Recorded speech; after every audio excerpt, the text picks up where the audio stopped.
What's up, heathens? How y'all doing? I'm the Godless Engineer, and I critically analyze apologist claims to give you the best arguments and information so that you can stand up and use your voice. Tonight, we are joined by Dr. Adair, and we are going to be reviewing a couple of debate reviews of our debate with Jacob Berman and Dr. Dennis MacDonald. And so, Jacob Berman of History Valley had both Brother Garfield and Captain Dadpool on his channel so that they could review the debate, and they had a number of criticisms, and problems that they had with the debate. And so what we're going to do tonight is we're going to start out by kind of discussing how the debate went, or at least how we felt the debate went. And then we're going to go into some very pointed parts of the review that Jacob did on his channel. And we're going to be discussing, those points and how we feel about their critiques. So, Dr. Adair, how did you feel about the debate? Well, I thought it was the best performance on my part, trying to at least make the case cogent. How many people did I convince? Hard to tell, though from what I could tell from the comments on both your copy of the stream and Jacob's, it seems like we performed pretty well. I did have the advantage. This was actually the third time that I had done this debate with Jacob, so knowing what his arguments would be and having practiced speaking about it, I felt like that was, if anything, too much preparation. Like, that's almost cheating at that point if you get to do it twice before. So I felt reasonably good about it, and the interactions I had with Dennis I thought were good and positive. Yeah. Anybody that watched the debate knows that I didn't have a very good interaction with Dennis. I guess I was a bit harsh during the debate, although, as we'll find out probably in Captain Dadpool's section, apparently there was a problem with my body language. Overall, though, I personally feel like I did a pretty good job in the debate. I really wanted them to present positive claims about their position and then also present counter arguments to our position. I didn't feel like they actually provided very substantive responses to our position, and their positions were rather specious, as well as I guess just unsupported in general by the evidence. I felt like they had to ignore a lot of evidence, and they also had to kind of go against the grain of how you would typically analyze evidence, is I guess kind of the sense that I got during the debate. Yeah, and I think in terms of scoring the debate, I'm too close to it to be objective about it. But in terms of addressing the points given when they were saying things, I was writing down, taking notes, so I could say, "Here's what they said. Let me have a response to that." And I felt like I was able to do that, and less so in reverse. So in terms of scoring, it felt like it was in our favor. But again, I'm too close to it to be objective. So I needed an outside observer to come along and say, I'm right. I do want to address Daniel M's super chat there. David says good night. Tomorrow is his birthday. He's going to be 8. I'm sorry. I got to do this real quick. Since it's David's birthday. Happy birthday to you. Happy birthday to you. Happy birthday to David. Happy birthday to you. David is Daniel's son. So David's a cute kid. Well, more importantly, I felt like I was listening to the White Album again just there. I make it a point to never learn how to actually play, because that's the charm in my stuff. All right. Speaking of charm, I'm going to pour some charm myself. Okay. Yeah. And letting you guys know, I am drinking. You can't see the label, but I am drinking some Voodoo Ranger tonight. So that's fun. Yeah. And I've got some Bavarian lager because the Bierstein I have is covered in German. Therefore, it must be a good Deutsches Bier. Gutes Deutsches Bier. Nice. Mine's covered in America, which is kind of in the shitter right now. So,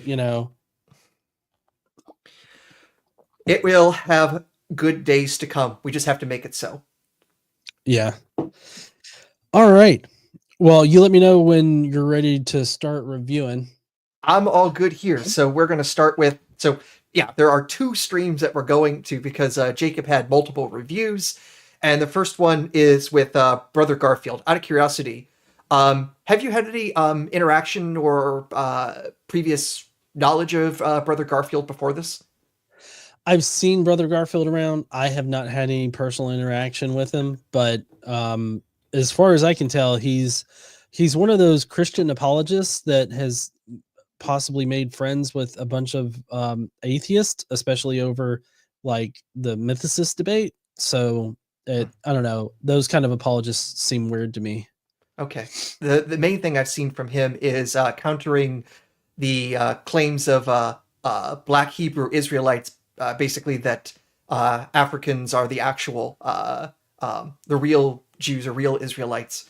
And from what I've seen there, his counterclaims are on point as far as I can tell. So he's doing some good, skeptical work there. We'll have some disagreements about how he's addressing us.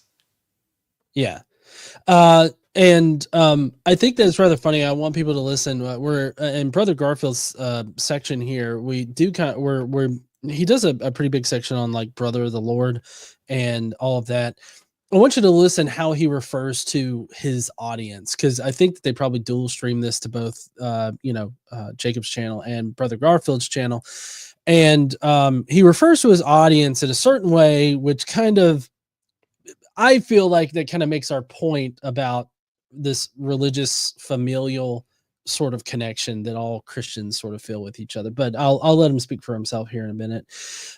This first section though is about how Brother Garfield is a bit displeased with the I guess the anti-mythicist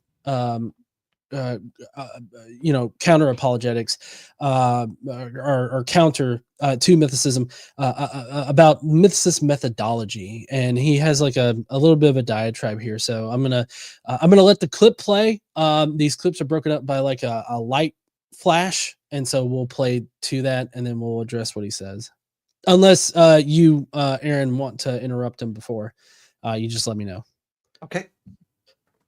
And I don't think I've ever heard somebody, maybe Dr. Kip Davis, when the whole response to Carrier, he broke down methodology and different things. I don't think in this conversation I've ever seen someone like break down their methodology. Okay, I brought this into the picture, I brought this argument, and this is why I feel this way. But as far as falsifying the process, let's say, for example, the 1st century, right? This is something that we don't conversate about much.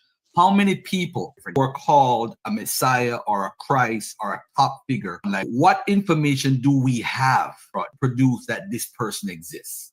Like, say, for example, the Egyptian or Jesus ben Ananias. What methodology are you using for some messianic figure? Don't say that that person exists in the 1st century. It is so difficult. When you look at Pontius Pilate, for example, we know he's written about in Roman history after the 1st century.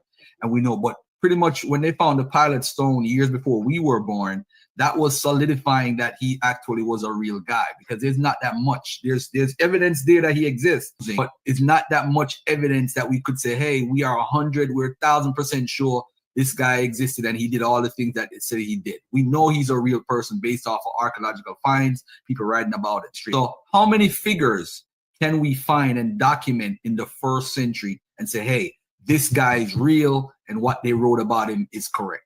I don't know if we can literally find tons of guys in the 1st century. I think me and you right now, we're on YouTube. There's no YouTube back in the 1st century, Jacob. There's no Google. Right. There's no, you know what I'm saying? So if I'm to travel from Galilee all the way to Nubia, and it takes me weeks or even months before that even happens. I think on both sides, people drawing conclusions got to be careful. Probably need to do a step-by-step. I think Dr. Berman tried his best in the book, Did Jesus Exist? And we laid out. Yeah. But I think there need to be further a book that could have both sides and falsifying both arguments. I think we need to do that. I think we need to actually not be lazy about it, actually do that process. Okay. So sorry, hold on one second. Okay, so as far as his critique goes, I feel like he's kind of making our point for us. Like it is hard to determine whether or not somebody is historical, and I feel like a major difference between us and the historicists is that we don't just automatically grant people historicity just because they're widely talked about later on, right? Like we don't just by default assume they existed. We actually need evidence to show that they existed. There's also worth noting the whole prior probability of things, because the prior probability that there was a carpenter named Jesus, all right, that's reasonably high given the numbers involved. It's not that spectacular a claim. The claim that the person who is declared extremely early on to be effectively a demigod, that's kind of a different category. How do you actually find convincing evidence for that when you have people that are extremely mythical and legendary? You need a better quality of evidence for that than just a passing reference, or just, well, couldn't there have been a person? That's the thing that we're trying to explain. And if we say just a guy, that doesn't explain Christianity, because it took not just a guy, it took a very particular kind of guy that somehow did something to become, after some process, part of the literal Godhead in the first century. That's the more unusual thing that you need, more than just it's possible to say. Yeah, and I think the fact that there is such a lack of information in the first century as far as like historical figures go and all that, it makes it rather easy to fabricate somebody, especially fabricating somebody that's matching all those criteria, demigod and becoming a figurehead of a religion and all that. Yeah. Like I feel like this makes it easier to fabricate. So I guess I don't understand why it doesn't occur to them that it makes it easier to fabricate. Yeah, and again, we have to realize we're actually kind of in a different category. We're not talking about just a regular person. In the letters of Paul, already Jesus is considered an angelic being. This isn't true for, say, John the Baptist. It's not true for the average carpenter. It's not true for Pontius Pilate. And by the way, the claim that we didn't really know Pontius Pilate existed until the stone was, the inscription was found. No, we had contemporary references to Pilate in like the writings of Philo. So literally, when Pilate was alive, people were writing about him, and we have those writings. There was never any reasonable question about Pilate existing or not. Yeah, and it's good that you brought up the Josephus references to Pilate, because our next clip here is actually them discussing the Josephine references to Jesus. Mm-hmm. Now that I brought up Josephus, as you know, Garfield, typically the mythicists will say that the testimonium is an interpolation completely. At the moment, the consensus is that Josephus wrote the testimonium, but that it was partially rewritten, just by a later Christian scribe. They don't claim to really know who it is. I guess it could have been Eusebius.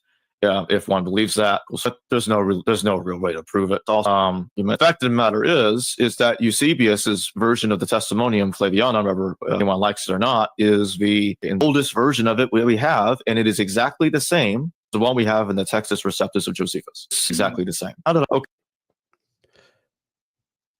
Sorry, were you wanting to say something? I was going to say, it's like, well, maybe the reason there's no one earlier than Eusebius is he's the fabricator. And when we say, well, I guess you could say that it's like, that's literally the stuff that Ken Olson has put together, showing the evidence that the vocabulary of the Testimonium is not Josephine, but quite similar to Eusebius. So it's not just a mere speculation. It's something that has actually gone through the peer review process and has some, notable evidence backing it up. Yeah, and if I could read something just real quick, and this is for anybody that is talking about, how the Testimonium Flavianum is original to Josephus, even in an interpolated form. I typically rattle off like what I've tried to compile down as the best case against it, and so basically, previous in the script that I have right here, previously I discussed Alice Wheely's work that shows that all forms of this passage trace back to Eusebius. So we quite literally do not have anything earlier than Eusebius's work. And this is very important when you're talking about the Arabic and the Slavonic. Slavonic versions of it, because those have like interpolated versions. It sounds something more like a Jew would write, but those all originate with Eusebius. And so from there, we can also make the argument that that Alice Wheely's research into it already makes it highly unlikely that Josephus would have written it. And you could also look at Paul Hopper's work in A Narrative Anomaly in Josephus, where he establishes that, one, the Testimonium Flavianum uses finite verbs differently than Josephus, and two, the Testimonium Flavianum uses oblique and passive language to insert Pilate into its story, which is contradictory to how Josephus does it when mentioning Pilate. At three, the Testimonium has a completely different time organization than the surrounding passages. Four, the Testimonium seems to be absent of any plot, which is completely different than the surrounding context or the surrounding text. And then five, the Testimonium would only make sense to Christians. Next, G.J. Goldberg has established a link between the Testimonium and Luke's Emmaus Road story. There are 19 parallels between both works, and it's not just the fact that these parallels exist, but that they exist in the exact same order in both works. This makes coincidence highly unlikely and dependence very likely. Ken Olson, that Aaron mentioned, has established several parallels, both in language and content, between Eusebius's writing and the Testimonium. This coincides with the fact that the Testimonium seems to pop into existence right around the time of Eusebius. Lewis Feldman has also concluded that a Christian like Eusebius is most likely the author. Phrases such as wise man, worker of amazing deeds, teacher of human beings, and a Christian tribe are used by Eusebius to describe Jesus and are unused by Josephus outside the Testimonium. Additionally, the Testimonium fails to explain what it means to be Christian, which is uncharacteristic of Josephus, considering that he does it for all of the other sects that he mentions. When I feel like when Jacob and them say, the consensus is that it's just slightly interpolated, that a Christian slightly interpolated it, but it had an original. I feel like there's no evidence behind that. And all of the evidence from the scholars that are critical of this piece of evidence, and the more recent scholars that have studied it, show that there's actually a lot more evidence against Josephus ever writing it. So when he says this about Josephus, I don't know what he's talking about. Is he talking about New Testament scholars that are bound by, their dogmatic beliefs in Christianity and all that? Like, is he talking about that group of scholars, or is he talking about actual critical scholars? Because if he's talking about actual critical scholars, I would have to seriously doubt what he's saying here. Yeah, two quick things to note, though. One is a caveat that Goldberg actually thinks Josephus got his stuff from Luke, or something very much like Luke. So there is that oddity, but on the other hand, Goldberg doesn't have, in my mind, a good response to the evidence that Josephus is a source for the Gospel of Luke. So it's pretty much impossible for Luke to have been the source for the Testimonium. So there's that. And also, it's worth noting here that Jacob's position isn't that the Testimonium is interpolated. He thinks it as is fine. That is something Josephus could have written. And it's going to be a bit interesting when he says that our position is fringe, but he's going to take the position that is the most fringe and is literally not in any recent peer-reviewed journal of any note at all. So we have, you just listed like half a dozen sources of recent vintage, making our case, and he's going to point to something that was only passed in a journal that Jacob, even in the debate, said he does not respect. All right. If you're ready to continue, I'll continue. Yeah. Okay, so the typical response is that when you read the Testimonium, that it makes Josephus out to be a Christian, and therefore there's no way Josephus wrote it. Now, I'll agree Josephus was not a Christian. It's obvious. Reading his entire work, it's obvious he's not a Christian. I just real quick, I wanted to note that in my response to the Testimonium Flavianum, I didn't say anything. I feel like I didn't say anything like what Jacob is talking about here.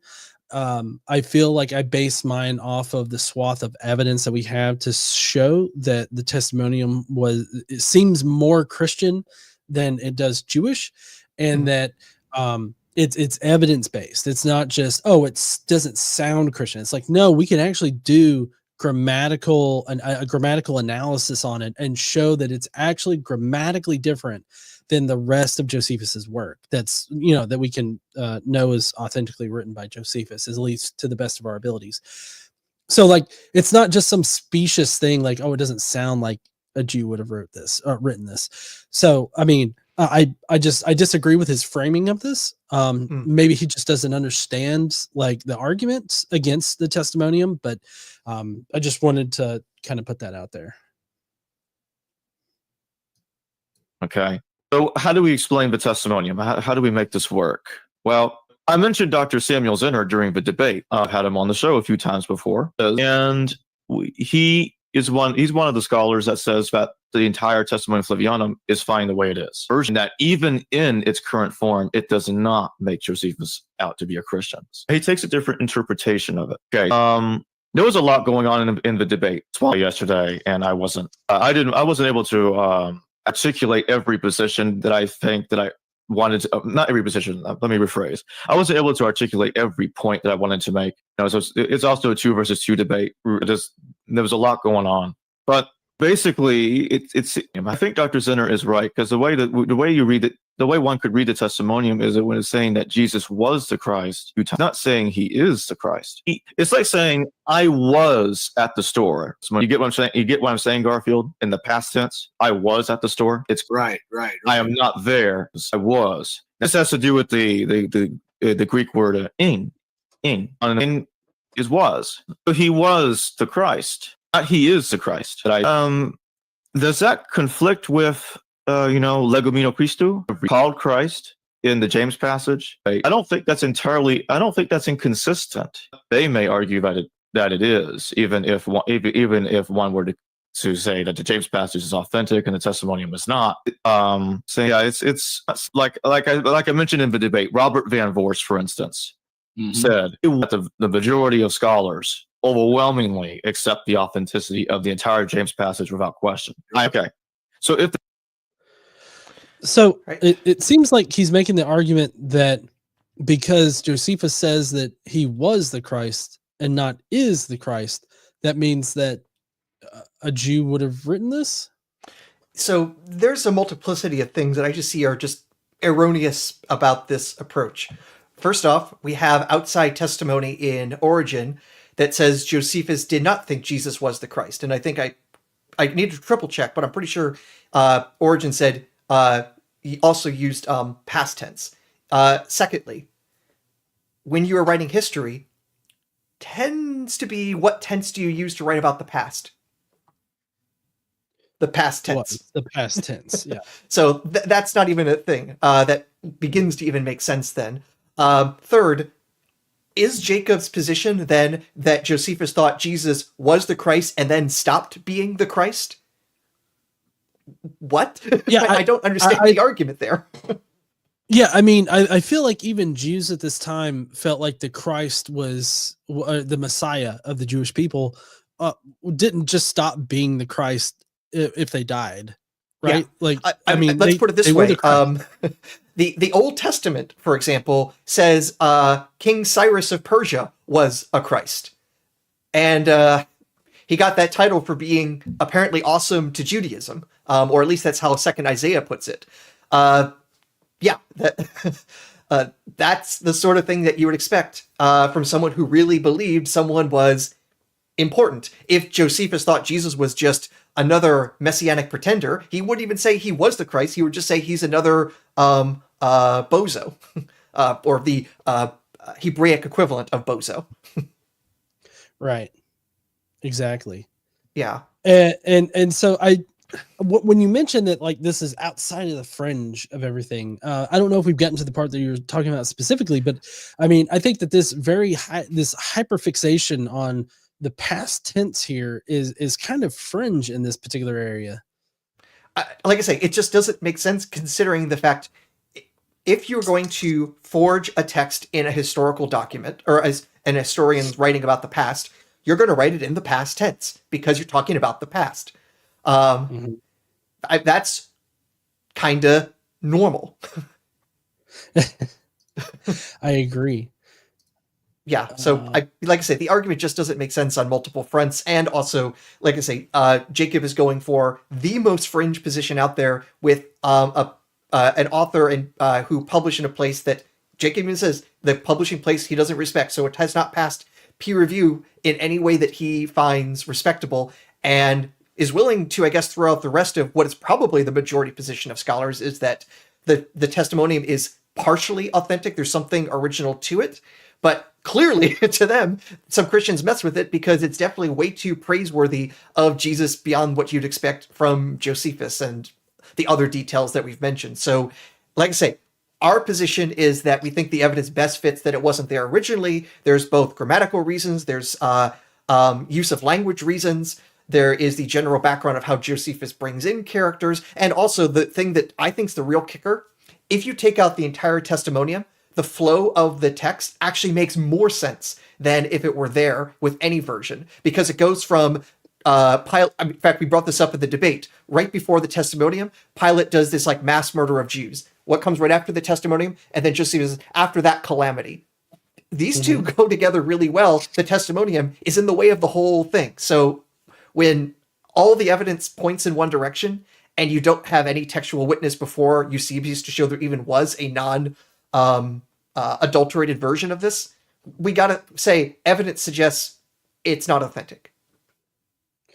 Yeah, and I mean that's going to be the instruction you get in any kind of like textual critic, like I guess guide, or any textual critic will tell you that if you can take a section out, whether that be like a phrase or like an entire paragraph, if you can take it out and the rest of the document makes sense, then or at least the part surrounding the part that you're taking out, if that makes sense and it continues without any kind of interruption, then that's an indication that it could have been interpolated. So like, yeah, that's definitely positive evidence, I would say, in the way of supporting like the whole interpolation of it. And I think, in which I think that they may mention James, I can't remember, but I think that I think that the testimonium was maliciously interpolated, but I think that the James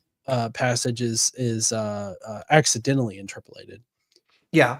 Also, quickly note that Jacob brought up Robert Van Voor's book is Jesus and the Outside Sources. I probably don't have the title quite right, but I think that's from like the early 2000s. So it's before the most recent and best cases for the accidental interpolation hypothesis that, for example, Richard Carrier suggested, and now at least a couple other scholars have said, hey, this actually helps make sense of the James tradition better if this weren't original to Josephus. So, and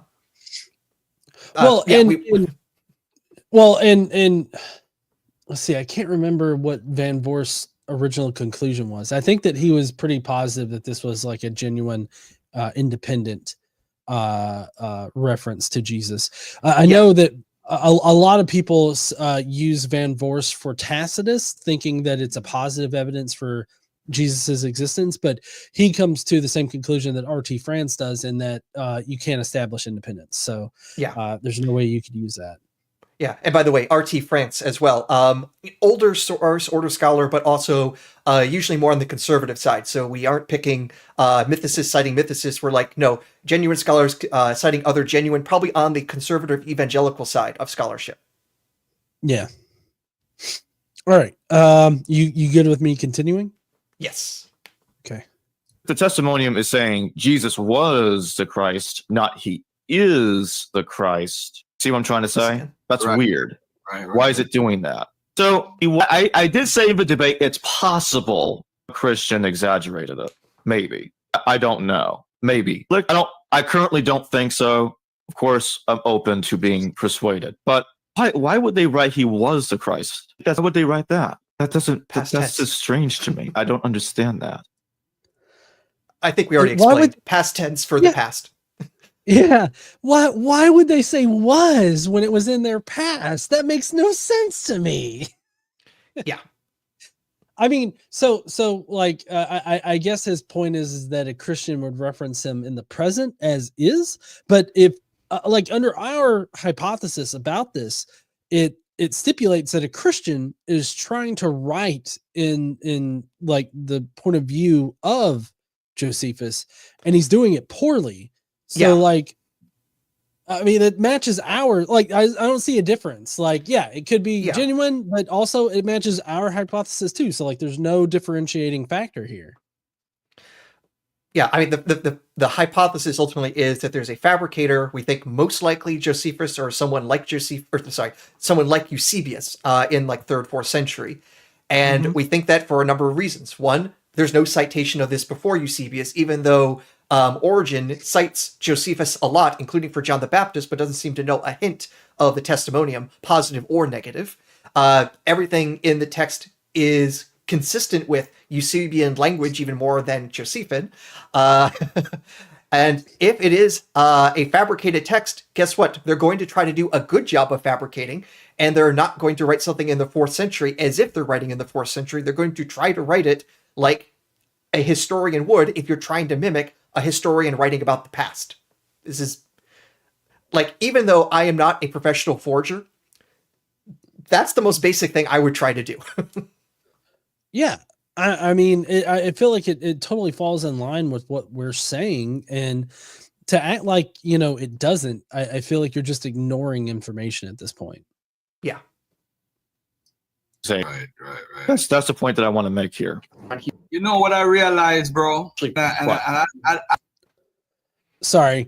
I didn't realize we were right there at the end. So this next part is about asking like who Paul is persecuting before he becomes a Christian. And so Garfield is very confused about who Paul could be persecuting before the Christians. He makes a weird logical leap here. I don't think a lot of people do this. And sometimes when you look at the work that people do, you respect them trying to make a case and all that stuff. A shout out to Adair and I. I actually admire him a lot. Now, let me say this. You got a shout out there, Aaron. See, these people hate me, but they love you. So, I mean, you get, I can take the hate. I'm just glad that they're not giving you shit. I paid them well. Before Paul did all these writings and everything, right? We do know that Paul is a contemporary of Jesus. Am I correct? He lived during the time. Yes. Yes. What was he doing? He was persecuting believers, right? So if he's persecuting believers, Jacob, those believers believe Jesus was the Christ. So that means before Paul even wrote or even quote unquote converted, there was a Jesus belief going on. So all of the stuff that Paul puts out is irrelevant if we're actually doing a chronology test. Let's do a basic chronology. And I don't think enough believers point this out to all these guys. Before Paul had a connection or a vision or whatever with on the road to Damascus, he was already persecuting people for holding this belief because he was an Orthodox Jew. He was an Orthodox Jew. He was persecuting them for celebrating that Jesus was the Messiah or the Christ. So if he's persecuting, who is he persecuting? The people who are worshiping a guy who they believe. So there's already proof logically that there's a historical person being celebrated as the Christ. Okay, right there is the logical leap that I'm talking about. He jumps from, oh, these people believe this thing, therefore there was a historical person there for this belief to be there. Well, I think the big leap is this. I think the mistake is simply this. We know, yes, before Paul, there were Christians, there were believers. Our argument is about what they believe in, a human or an angelic figure from the heavens. Our argument is the original belief was about an angelic being, and only later were stories created to put him on earth. The earliest Christians were arguing, believed in a heavenly Messiah, not a guy running around in Galilee. So we're not saying Paul just made things up. We're saying he came into a group that already believed in some other heavenly messianic figure, a figure that I tried early on in the debate, also showing existed in other Jewish texts, the heavenly man figure, or saying Jesus was that, and later a story was created that put him on Earth. So it's just completely missing that. The whole argument is, what did people like Peter believe? Our argument is probably something heavenly, not earthly. That's the argument. Right, exactly. And we don't know. Like, I mean, I feel like at least you and I, Aaron, are more willing to accept that, you know, we just simply don't know what they worshiped. We can figure out, you know, what Jews and Jewish Christians in the first century most likely believed, and so that can lead us in a direction of what they believed. But I feel like ultimately we can't know. And I mean, we're perfectly fine admitting that. I mean, there's a lot of things about first century, like BCE and CE, Judaism and Jewish Christianity, that we don't know. But I feel like they're basically doing a logical leap from, well, Christians existed but prior to Paul. We don't have any of their documentation, but that automatically means that a person existed for them to believe in. I mean, it seems so crazy to me. Like, maybe it's just my analytical side hyperfixating like on the evidence that we have and what we can know and what we can't know. But like to do this logical leap from, you know, these people believed a thing to this thing actually existed in reality.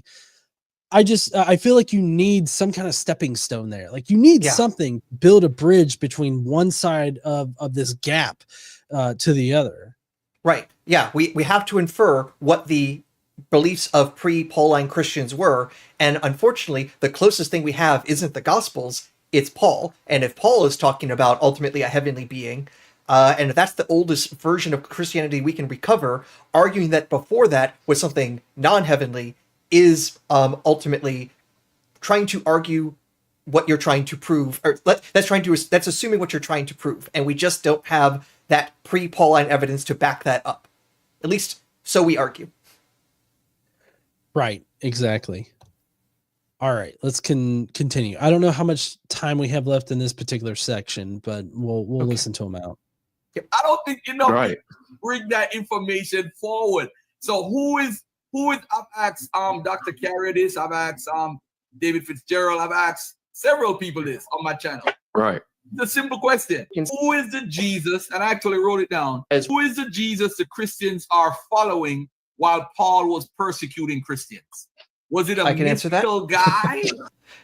It's the super angel, very similar to what we see in the writings of Philo. That's what we think the earliest Christians believed in. That's the hypothesis. That's what we're arguing about. Right. And the fact that he's like, I've asked several prominent mythicists about this and they've never given me an answer. I just have to be like, bullshit. There's no way that you asked David Fitzgerald directly to his fucking face. It was like, who did the pre-Pauline Christians believe in? And he did not give you an answer. Like, he will tell you, he'll give you a 30-minute lecture on who this motherfucker was. And it baffles me that he would say, oh, they've never given me an answer, which I feel like is going to be a reoccurring theme, is that they're like, it's also annoying because literally in the debate, like in the slide deck, we basically pointing out, here is the earliest belief in this high Christology right from the get-go. This seems to be the super being they believed in. We're not hiding this. We're not being coy about this. We're being pretty direct in the debate, in conversations, especially in like books like Carrier's. He's pretty clear on what's the order of development, or the hypothesis is what that is. Yeah. And so it seems to be a recurring theme with these anti-mythicists, I guess, that they have these questions and then they have the questions answered. And then they're like, but why won't you answer my question? And it becomes this whole gaslighting thing of like, we've answered it. How many ways do you want me to answer the same fucking question? Like, and exactly what age level do I have to explain it to where it actually gets through to you? Yeah. And if I may kind of reverse things, because so often really virulent anti-mythicists like James McGrath and I think Bart Ehrman has said this, like, compared the evidence for Jesus as like similar to evolution, that if you're denying Jesus' historicity, that's like denying evolution. But when we explain something and the question keeps coming back, the equivalent of, then why are there still monkeys? After we explain how we think things work, it really feels like it's avoiding the point, in the same way creationists avoid the explanations for evolution and that we didn't come from monkeys, the same sort of thing. It's like, how many times do we have to say the same thing before you'll choose to understand what we're saying? Yeah, and you know, I've actually heard people tell me directly, tell not only me, but I'll also tell Dr. Carrier directly, hey, if you want us to understand it, you should make your hypothesis simpler. So like basically they can't understand it, therefore they don't believe it, and that makes it wrong. And like, I just feel like an argument from personal incredulity is just not going to be effective in any kind of like actual intellectual conversation about this particular topic.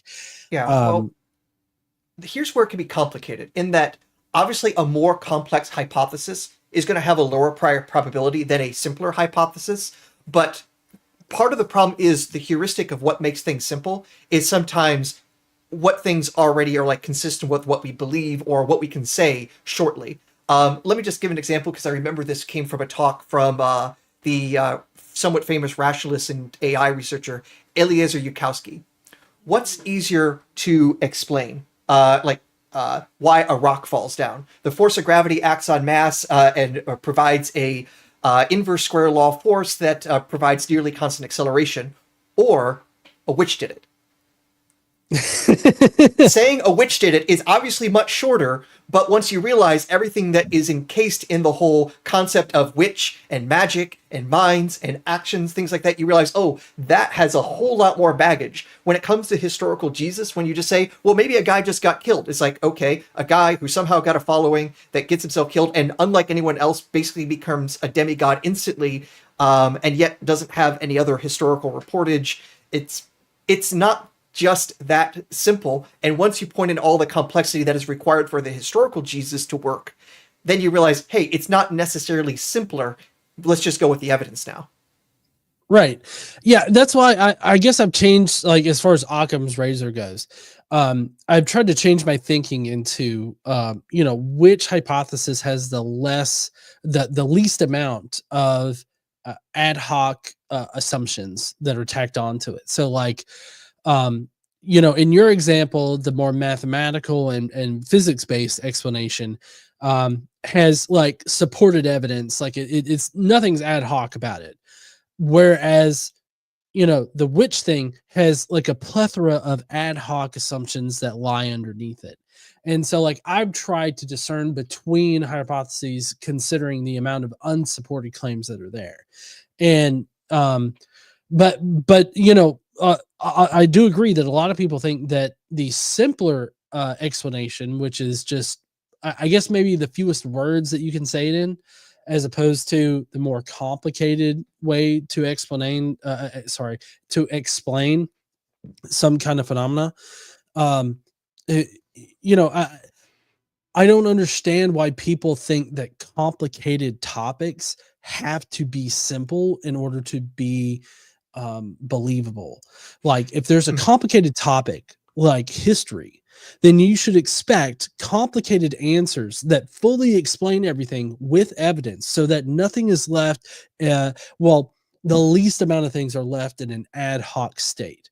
And if you have a hypothesis that has a lot of ad hoc things attached to it, like just assumptions without any kind of background evidence for those assumptions, I feel like that hypothesis should be questioned. And that's how I feel about the whole historical Jesus thing.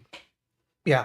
And the key thing is that what makes a hypothesis ad hoc is you don't have any prior reasons or evidence for that. You just need it there so that way your hypothesis can still jam it into the evidence. And we are trying to avoid that, at least in this mythicist argument. This is not generally true. There are plenty of terrible mythicist hypotheses that are just nothing but ad hoc conspiracies for thousands of years. We're not crazy in that sort of way.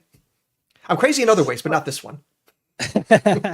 No, yeah, definitely. There are plenty of like crazy mythicist theories out there. Like there's the Roman Jesus, as well as they're actually gaining ground even in more scholarly circles is this whole 2nd century like generation of like all of the biblical texts and like all of the evidence for Jesus and everything like that was like generated in the 2nd century, I think by Marcion or something like that. I feel like those are the more crazy end, whereas the minimal mythicist hypothesis that Carrier advances in his work, I feel like is falls more in line with the mainstream like scholarship that currently exists, but also pushes the boundaries of it. Yeah, it is worth noting that throughout the debate, especially, Jacob will have brought up a bunch of arguments that are themselves fringe when he talks about a Hebrew Gospel of Matthew as being not just a source that existed in like the early days, but actually the earliest and source to all the Gospels. That's definitely fringe. We don't depend on that hypothesis. Or similarly, that Thomas is somehow super early, things like that. In earlier debates, also, Jacob was relying on the Acts of Pilate, which is a fake document from the 4th century, and saying, well, hey, maybe it also existed back then. It's like, no, we don't need any of that. And conversely, even with Dennis MacDonald, his arguments about his version of Q, I mean, sure, he has his arguments, he has it through peer review, but it's also not a mainstream view, not by a long shot. The fact that we're going and using what seems to be mainstream stuff for what letters are Pauline and when they were written. We're willing to accept the consensus on when the Gospels were written, even if there might be reasons to think that somehow they're all 2nd century. We're happy to say Mark is written 70 AD. Our argument is just fine with the mainstream position on the vast majority of Christian documents, and we can get to mythicism. If it takes fringe positions to block us, maybe we're not the ones who should be in the fringe position. Yeah, Limited Light sent a super chat saying, but isn't it simpler to believe that squares aren't rectangles, particularly if it brings one comfort? Today I didn't learn. Yes, a well-rounded response. Yeah, if it brings me comfort, why deny reality, right? I might need to have another beer before we get into more set theory, okay? All right, let's continue with this section of Garfield. By the way, can we actually play this at slightly faster than 1x speed just to be good on time? Playback speed. Yep, I got it. Super. Okay. He was the mythical guy because he's persecuting what those people held as a belief at the time. Right. So this whole thing about he created this guy in the 3rd heaven and all that stuff, whatever he's writing poetically or whatever, who cares? That means that Jesus' belief already existed before his so-called walk on Damascus, which I don't believe happened. That's just his way. I feel that this is Garfield talking now. I'm not saying Paul wants to be down with the Christians. He just made up this whole story that I got a vision. I'm not trying to disrespect the Christians' belief. He just probably made it up. And they'll say, here what? This is going to make me be down and legitimize me as an apostle by making up that I got a vision from Jesus or whatever. Or maybe he did get some. I mean, hold on. Did he say, like, I don't care if Paul says that, somebody was created in the 3rd heaven or whatever happened in the 3rd heaven? Like, he doesn't care. He's just going to believe that Paul thinks that Jesus was a historical figure. It is an interesting thing to basically say all the stuff where Paul makes Jesus out to be this super mythical being, that's metaphor. But the stuff that we don't have access to, what Peter said, we can totally infer that he was talking about historical Jesus. That is the hypothesis leading the evidence rather than the evidence leading the hypothesis. Yep. And also the whole idea that Paul invented his vision. Is it possible? Yes. But again, we don't need that hypothesis. I don't require Paul to be a liar to maintain a mythicist view. But I'll say that, hey, if we're willing to accept that Paul lies about everything, how can we know anything about earliest Christianity if our earliest source is a big fat liar who lies? I think he's creating a hole that we just can't get out of, and we're just left with agnosticism at that point. If the founding figures in Christianity that we have access to will tell us the sky is green even when it's blue. Right. I'm just saying. Yeah. I'm just saying to everybody. There's no evidence that Paul existed. Mandy Moore, I'm gonna say this to you carefully. Go to one of the number one mythicists or the top 5 in the world. Dr. Carey got one of the best articles. It talks about his name, Clement of Rome, writing how he saw Peter and Paul in Rome in the 60s. So what are you saying? Clement of Rome is lying, or it's not true? I mean, come on. We know Paul is a real person. But I'm just saying that point about Paul pre his conversion. A pre-conversion Paul is persecuting Christians and they're worshiping a guy who is a Christ before Paul could have made up anything. But back to Okay. Yeah. So just I guess coming to an end on that section. Yeah. Our question is, who was this figure that they were worshiping? And just because they were worshiping a figure doesn't mean that that figure is historical. Well, specifically, it doesn't mean they were worshiping a human versus worshiping a heavenly being. And our argument is the original version of Christ was heavenly, not earthly. That's the whole point of the argument. And the fact that there were Christians before Paul is consistent on either hypothesis. The fact, though, that Paul only seems to ever know about or talk about a heavenly Christ is the thing that's unusual if there was originally a dude. Right. Sorry, I got to get a coughing lozenge thing. Lozenge. All right.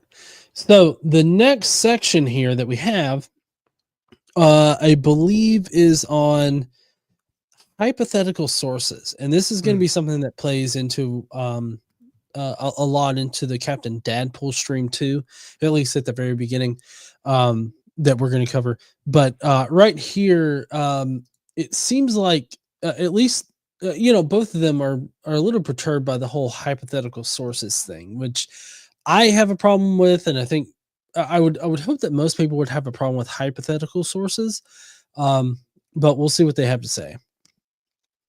what I was saying a moment ago, we have no proof, we have no text that says Jesus died in heaven or the firmament. So what do? Well, they hypothesize that there was an earlier version of the Ascension of Isaiah that suggested that Jesus was killed in heaven or the firmament. Or more of it suggested, but just practically said that outright.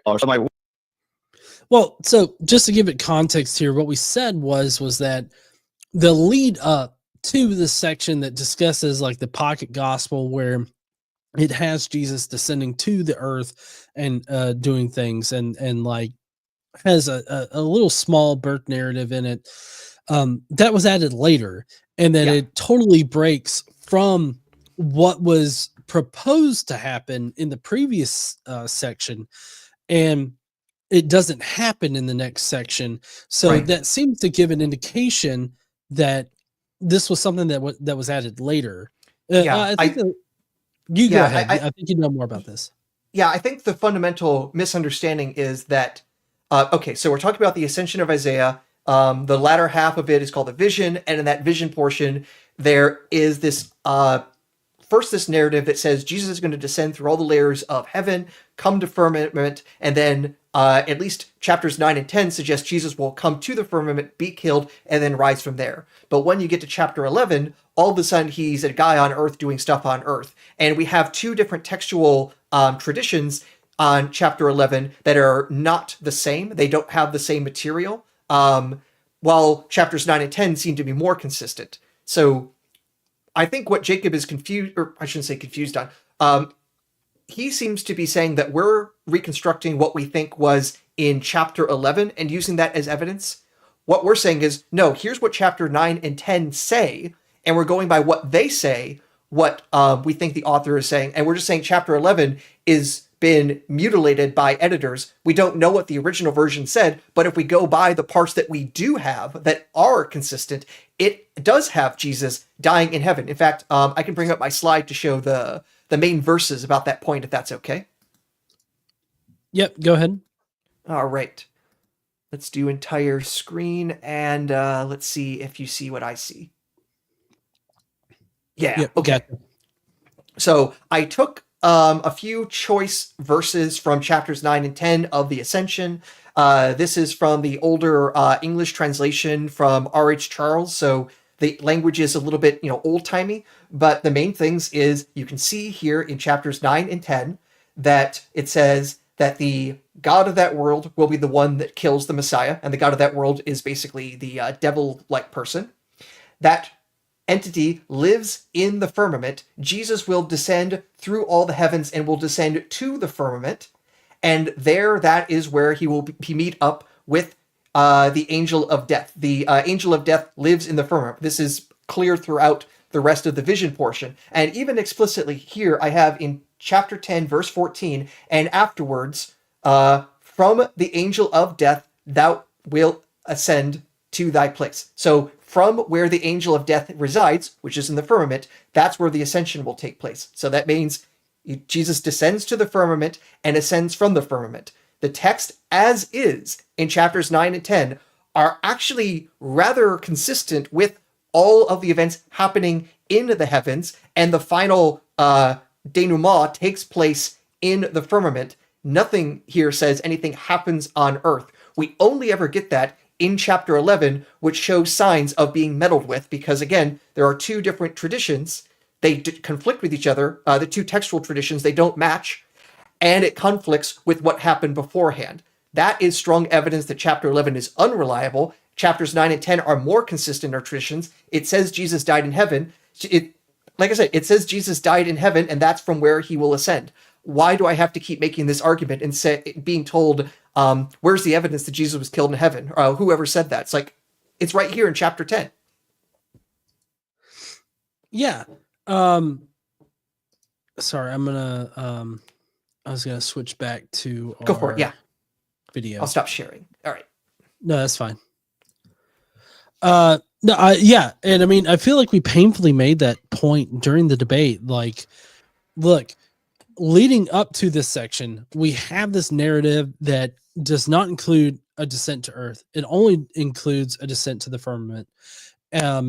And so, like, when we find, or at least I know that I had this conversation with Jacob prior. Maybe it was in a one-on-one conversation that we had together, or what. But like, the general thing in antiquity, as far as like these documents go, is that they tell you what they're going to tell you first, and then they tell you that, and then they'll recap it. And I mean, I think that this is like a military thing. You know, it's like, I'm going to tell you what I'm going to tell you. I'm going to tell you the thing, and then I'm going to tell you what I just told you.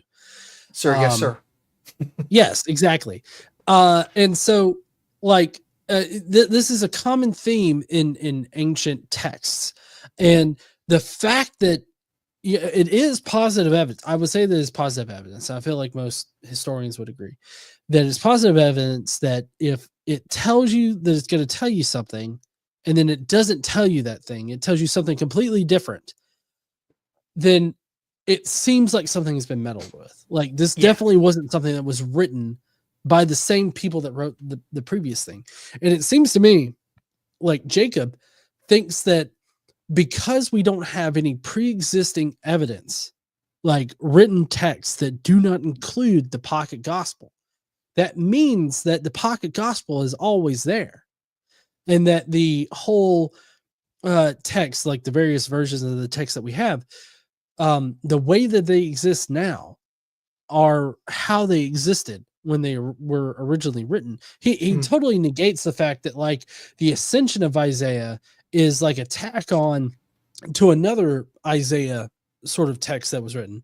And so like they were combined later, and they were combined and glued together with this pocket gospel.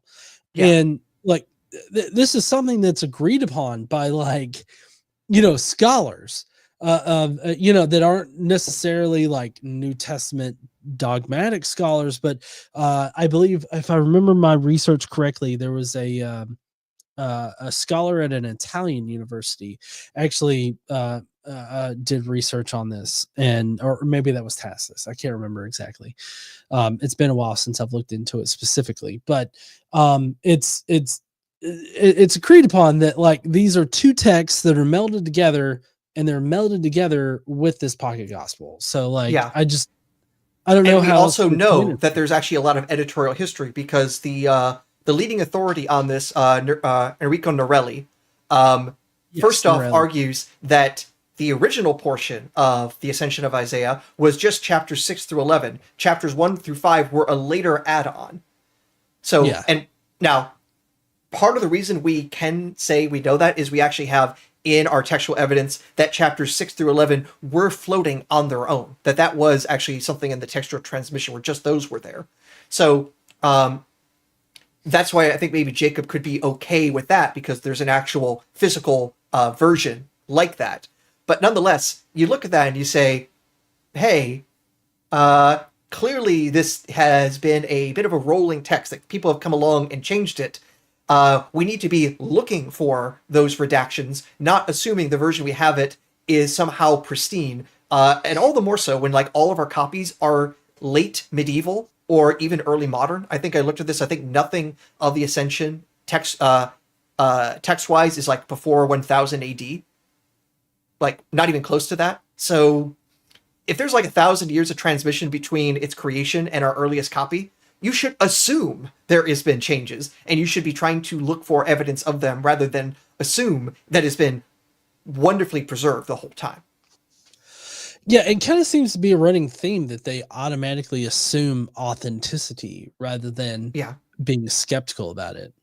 Yeah, and all the more so when, like I say, it's not that we've always had chapter 11 in all of our textual witnesses. There are two major textual traditions, and chapter 11 in both of them are wildly different in the quote-unquote pocket gospel section. But the stuff before and the stuff after the pocket gospel, that looks to be stable. That's a pretty good sign that something was changed. When you see the section that's in flux, you see the sections that are stable, that should be pretty good evidence of what was meddled with and what was less likely meddled with. Yeah. You good to continue? Yeah. Okay. Well, hold on a minute. I thought y'all didn't like hypothetical sources. So you know what I'm saying? So you're hypothesizing that there's an earlier version of the Ascension of Isaiah we can't prove exists. You see my point, Garfield? You're making a lot of sense. Yep. So where is it? At some point in the debate, Aaron then tells me that in reaction to that, well, not specifically to that, but the part where I said that we have no manuscript evidence for 1 Thessalonians 2:14-16 being interpolated, which is true. We have no manuscript evidence of this. So he responds by saying that I'll have to reject the documentary hypothesis as well. Well, hold on a minute. I'll say that slowly. Documentary hypothesis. See where I'm going with this, Garfield? Yep. You know it's a hypothesis too, right? Exactly. And I have a lot of respect for Aaron. I'm just kindly responding to Matthew, all these comments here. That's what this is all about. So So from we have no proof from where E, P, D, J, and R, these hypothetical sources or texts, they're supposed to explain the formation of the Torah or Pentateuch, as it's also called. So they may have existed, or something resembling them may have existed. There is no absolute proof of that either. If you press a lot of these scholars on this issue, and you keep asking them, hey, do you believe with absolute certainty the documentary hypothesis is correct? They'll most likely tell you, I think they'll most likely tell you, no, it can't be absolutely certain these sources existed. Now they'll say there has to be something that explains this, because the Torah, the way it's written, inconsistencies and inconsistencies in certain ways, just can only be explained by something like the documentary hypothesis. You know what I'm saying? They might go, okay, great. But how do you know you reconstructed any of these documents, even if they did exist accurately? All right. Okay, so first off, every ancient document that we have, including the entire New Testament, is a reconstruction. So first off, if you just want to avoid all reconstructions, throw out every critical edition of the New Testament or all those books, because those are creations by scholars of what they think the earlier version of the text was like. But there is no physical copy like anything in the Nestle Allen critical edition. So that's already a bit of a weird thing. But also the whole documentary hypothesis is only a hypothesis, it feels like he's saying. He also, though, agrees that there are the redactional signs. That's our whole point. We're saying we see redactional seams, we see redaction evidence in the Ascension of Isaiah in the same way we see them in the Pentateuch, suggesting other editorial hands. We're not trying to reconstruct what it was originally. We're saying this part is from another source, and we don't know what was there beforehand, which is a whole lot less exacting than saying we're going to reconstruct the J source. We don't know exactly how to do that, but guess what? As far as I know, other than fundamentalists or evangelicals, no scholar of the Pentateuch says there's one author. They're pretty much certain about that. And the only question is, what are those exact other sources and how do they relate? So is it the old documentary hypothesis with 4 sources and a redactor? Is there a supplemental hypothesis and so on? Like, those are the interesting arguments. But you know what no one is arguing? Moses wrote the whole thing, or any one author wrote the whole thing. And even Jacob agrees with that. We're saying the exact same thing about the ascension of Isaiah. We're not trying to reconstruct chapter 11. We're saying this part is unstable. This part doesn't match what was probably there originally. Let's go to chapter 9 and 10. Oh, it's exactly what the mythicists are saying it is. You're muted.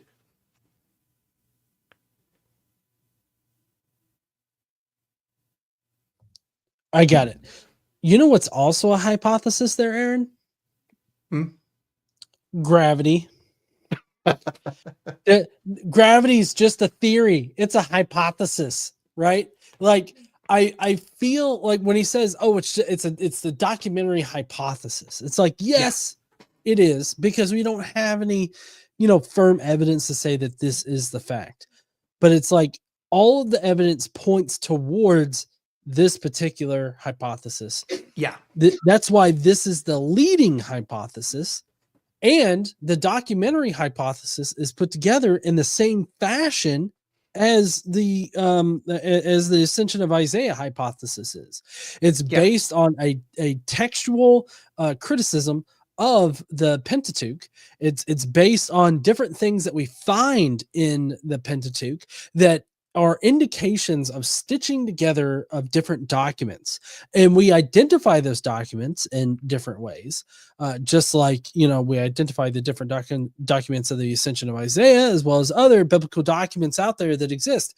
So, like, I don't think that this is the flex that Jacob thinks it is. I really think that he's making our point for us. Like, yes, our hypothesis about the ascension of Isaiah is just as strong and is built off the same quality of evidence as the documentary hypothesis, which is the leading hypothesis.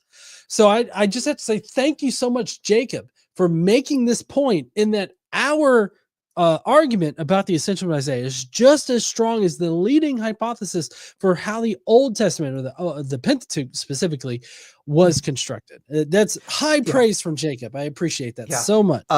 One caveat, I don't know if the documentary hypothesis is the dominant one now, because the supplementary hypothesis has gotten a lot of steam, and I've been persuading myself that it's the stronger of the two. But either way, the one hypothesis that everyone seems to agree on is it's not single authorship. And we're saying the exact same thing about the ascension of Isaiah for the same reasons. Whoever wrote this part of chapter 11 could not be the same person who wrote the other chapters. Well, so how does the supplementary differ from the documentary? So there's a few notable differences, especially in the traditional form. J, P, E, and D are also from particular time periods. So, like, I think E is the oldest, and it goes all the way back to, like, the days of almost David and Solomon. Like, it's almost that ancient. J, a little bit newer. D is just before, or not too long before the fall of Jerusalem. P is perhaps exilic, maybe post-exilic.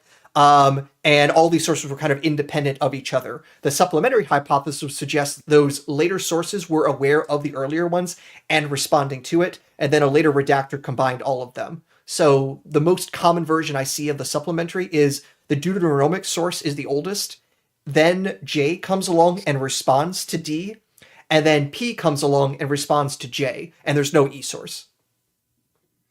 Oh, okay. I don't know. I guess functionally for our purposes here, like it seems like it's built off of the same kind of thing. It's just a little bit of a difference internally to it. Whereas, it doesn't really differ from the kind of evidence that we're talking about, right? Right. Yeah. So, like, the question is, how do we put all this together? We can say, hey, there are clearly different hands at work here, and trying to figure out how they all came together is the hypothetical part. But that there were multiple hands is basically as close to a fact as textual criticism can allow. And like I say, it is beyond, outside of, like, fundamentalists, no one thinks there's a single author to the Pentateuch. And similarly here, the evidence shows there's very unlikely to have been a single author for the vision of Isaiah. Okay. Just for anybody that's in the chat and doesn't know, I started a poll for whether or not Jesus existed. I'd really appreciate it if you answered it real quick. We've got 15% yes, 85% no already, and there's only 13 votes. So if you're watching, please participate in that poll. I'd really appreciate it. Well, I think 13 votes, that's enough for Elon Musk to make government decisions. Oh yeah, definitely. I mean, it just takes one vote from big balls in order to, stop your funding. I'm just saying. Okay. If I have any more beers, I'm going to get real political. So I'm going to try to keep it under wraps. Okay. So this is what it all boils down to. Oh, so sorry. So this is going to be about James, the brother of Jesus. We definitely have a lot to cover here. It's going to be a little bit of a cameo from Kip Davis from the comments, but yeah. All right. I wanted to show a comment that our good friend Kip Davis made for when that was said. I'm actually screenshot it when I was watching the debate over.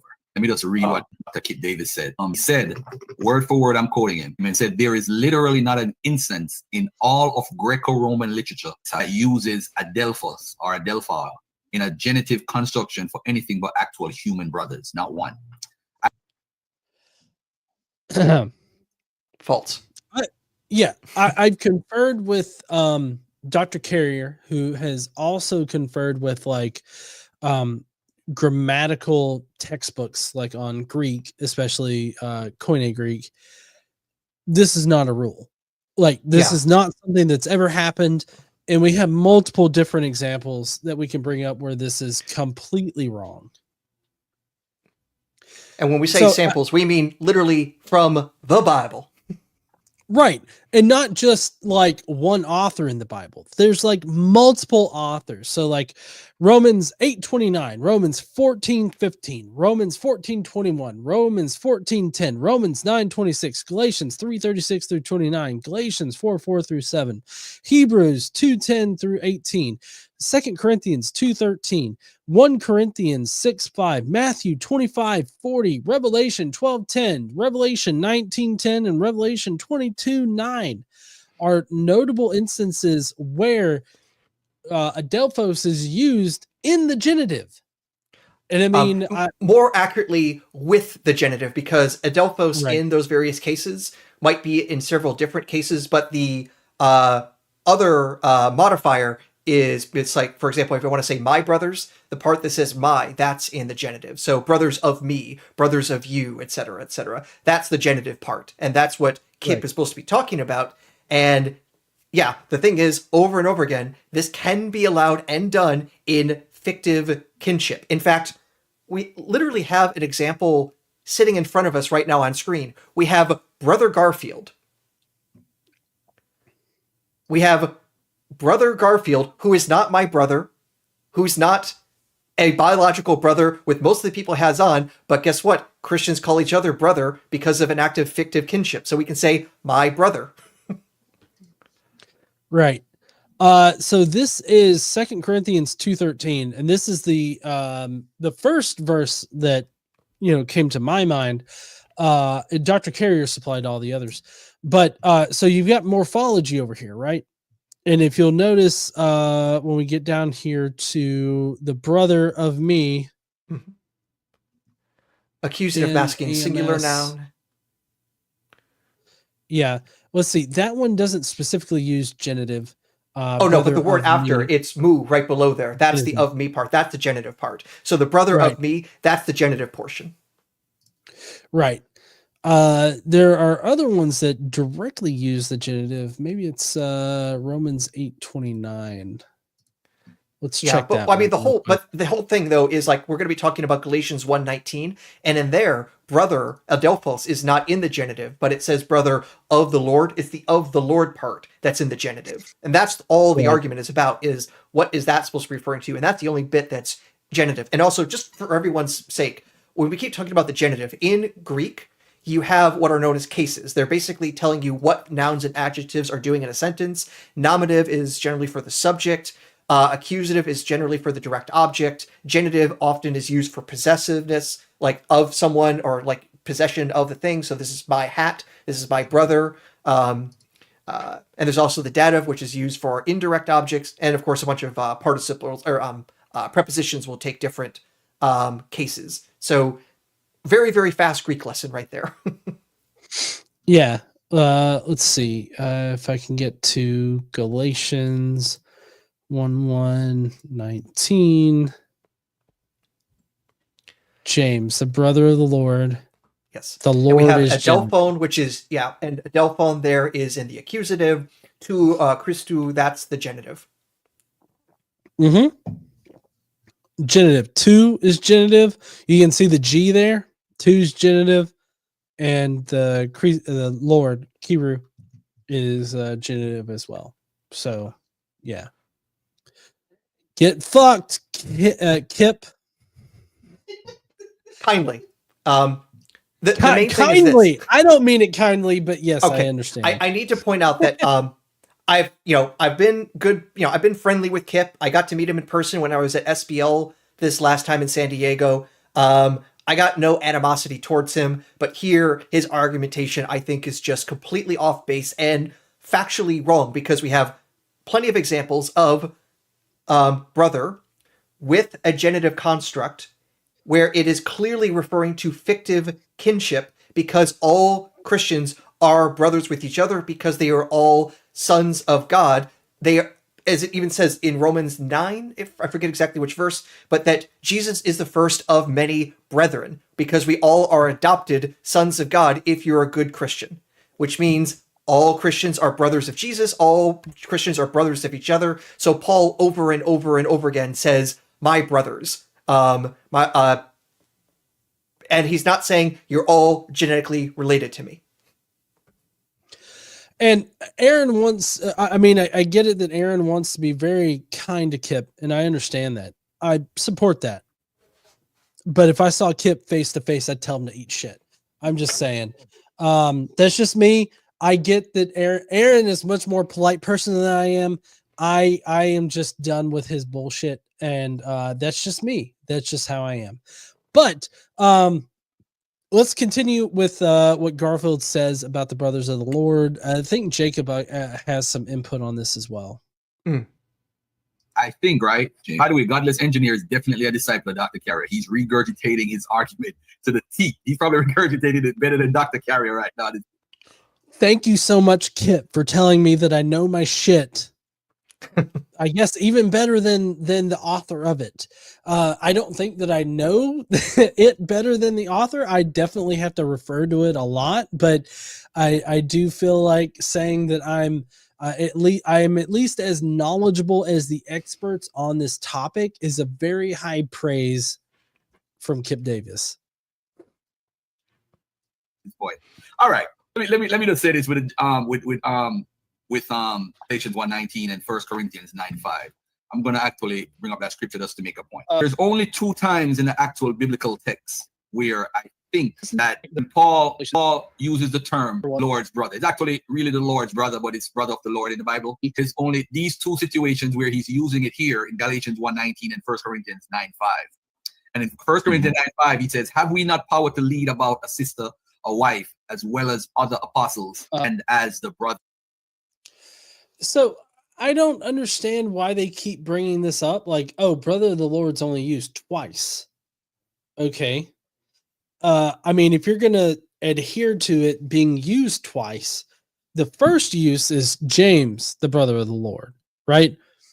For one thing, the Lord is like a celestial title. So, we can not exactly use that right now, but wouldn't there be an importance? Like if there's multiple different brothers of the Lord, would James, the brother of the Lord, be really that distinguishing of a point? And also, why is James,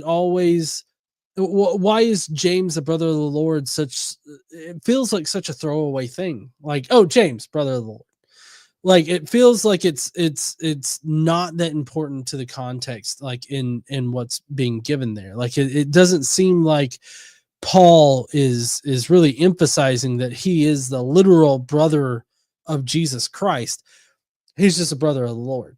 It feels to me like brother of the Lord is some kind of special title that's assigned to some people that doesn't necessarily, track to a blood relative of Jesus.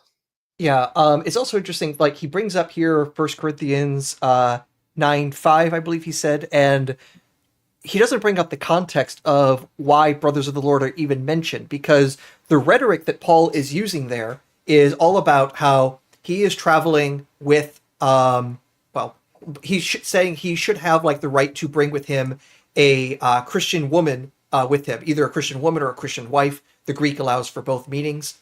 And he's saying, hey, this is a provision that's given to the apostles, it's given to Peter, and it's given to the brothers of the Lord. Now, he's also saying this should also be allowed not just to Paul himself, but his traveling companion. I think it's Timothy in here, who is just another Christian. His rhetoric would not make sense if he is citing the brothers of the Lord as if it were some, like, really high position, like this special group. It would only make sense to say, hey, you just let even brothers of the Lord bring a helping woman come along. So shouldn't Timothy and I, an apostle, have this right? It would only rhetorically make sense if it's a quote unquote lower status than apostle or pillar like Peter. So the rhetoric actually suggests that brother of the Lord here is not a special status. It's a more I shouldn't say mundane status, but it's mundane within Christianity because it basically just covers everyone. And he's saying, hey, everyone who's on missionary service gets this perk. So why aren't I and Timothy getting this perk? Or I can't remember if it's Timothy or a different traveling companion with Paul at the time. Yeah. So I was just going to share this real quick. This is the NIV version. I don't usually like to use the NIV, but we'll switch to the NRSVUE. So it says, do we not have the right to be accompanied by a believing wife, as do the other apostles and the brothers of the Lord and Cephas? Mm-hmm. I try to make the point that, like, so if Adelphos means blood relative and that Paul means blood relative in 119 as well as here, then wouldn't that mean that the apostles or at least Christians in general were like sort of given carte blanche to like marry their relatives, like their immediate? Uh-oh. It looks like I'm the one carrying the stream. This isn't good. You now have to deal with just me. I'm sorry. I'm sorry for everyone watching. But let me see if I can guess what John was going to go at. If this was all just a family matter about who gets these sorts of rights, why even bring in Peter? Why bring in the apostles? This seems like it makes little sense if it's just a more familiarly limited thing rather than a more broad, hey, Christians on work service will get this perk. All right, I am getting a message from KC that his computer blue screened, so he probably needs to reboot. I do not have control of the setup, so I can either dance or I can guess what comes next. Now, I happen to remember what comes next, so I will just fill in a couple gaps of what's going to come up, maybe just to speed things. So, Brother Garfield is going to come back and also talk about Galatians 1:19, and how the text rendered in English says, I saw none of the apostles except James, the Lord's brother. The issue, though, is with except there is not the way you might think of it if you go back to the Greek. Because basically, it's not saying James is an apostle, because that's how the English kind of renders it. Paul has made this really long, convoluted grammatical statement to basically distinguish James from the apostles. So instead of saying Jacob is one of the apostles and he was the only one seen, he was the exception to all the other apostles seen. What the grammar seems to suggest is James is not among the apostles. He is just a brother of the Lord, not an apostle. And that's the only other Christian that Paul saw on his trip to Jerusalem. So it should not be seen as evidence that that James is a brother of the Lord. John, I was getting ahead and talking about Galatians 1:19 to fill in the gap. One second. Sorry, my computer blue screened, and so Yeah. I'm having to get back on track. Yes, I got the message from so- KC. Yeah. So sorry about that, everybody.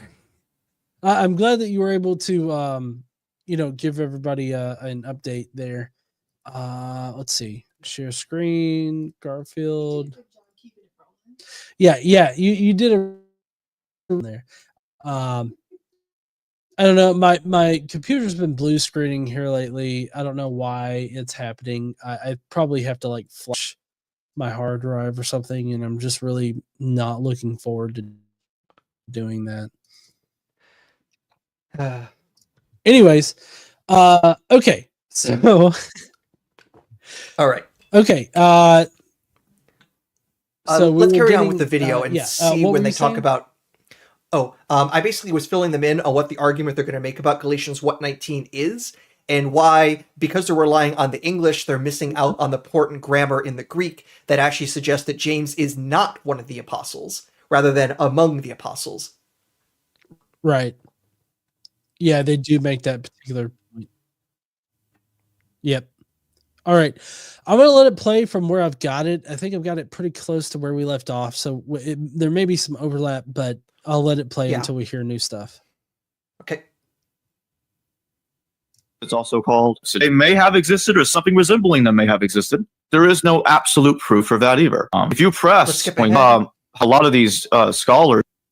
Yeah. Wait, okay. So there we go. This is a good point. James. Something around.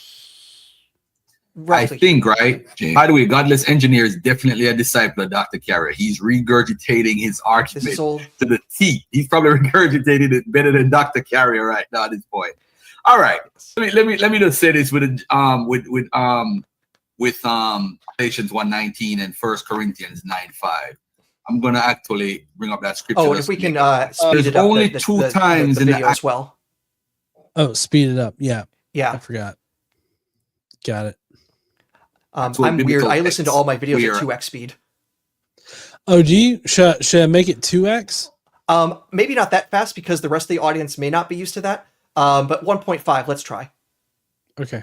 I think that Paul uses the term Lord's brother. It's actually really the Lord's brother, but it's brother of the Lord in the Bible. It's only these two situations where he's using it here in Galatians 1:19 and 1 Corinthians 9:5.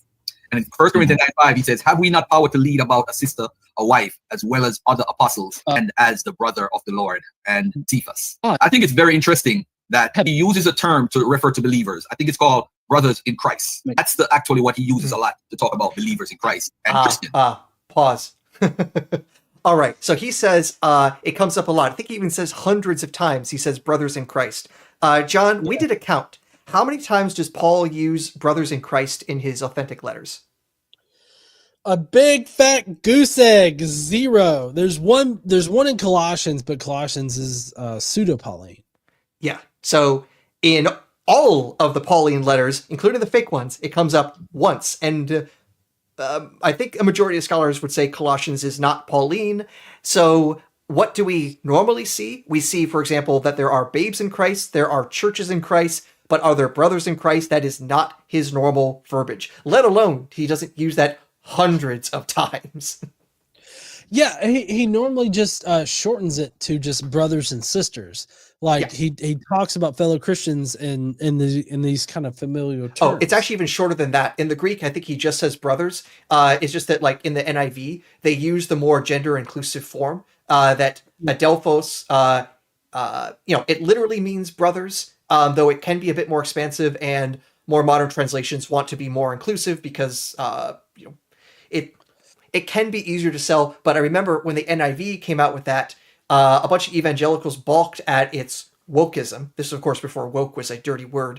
And so the ESV is basically the NIV, but less gender equal.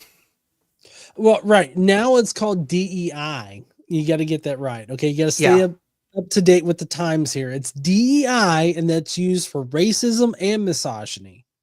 Oh yeah. Oh yeah. Yeah.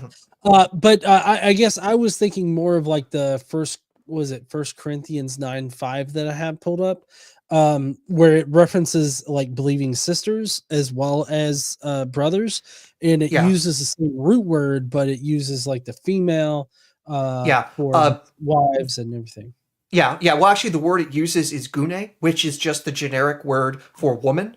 Uh, Mhm. so just like in German, if you refer to someone as Frau, that might be either Mrs. or just woman. A lot of languages just use the word for woman for also for wife, so it doesn't distinguish between the two. You know, that reminds me a lot of I talked to I don't know why her name is escaping me right now. Um she wrote a book on no, not Deborah. She wrote a book on marriage in the Bible.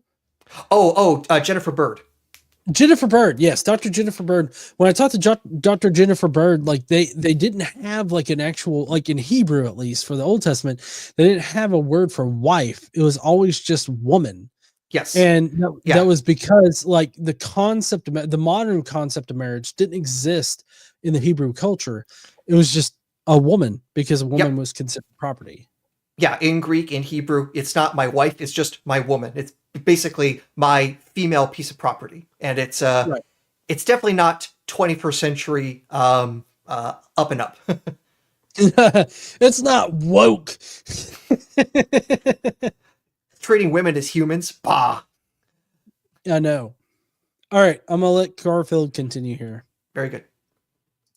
But for some reason, this is being stretched, this whole brother of the Lord or the Lord's brothers are being mixed up into the whole followers of Christ thing as an argument. It's actually not a genuine argument when you look at the scriptures, because we have over 100 instances where he's talking about brothers in Christ or brothers in another sense, or he's talking about the believers. But this whole brothers of the Lord is something that's used, I think, between 2 or 4 times in the entire New Testament. Every time it's used, I'll stand corrected if somebody could point it out to me. It's used as far as referring to brothers. I'll correct.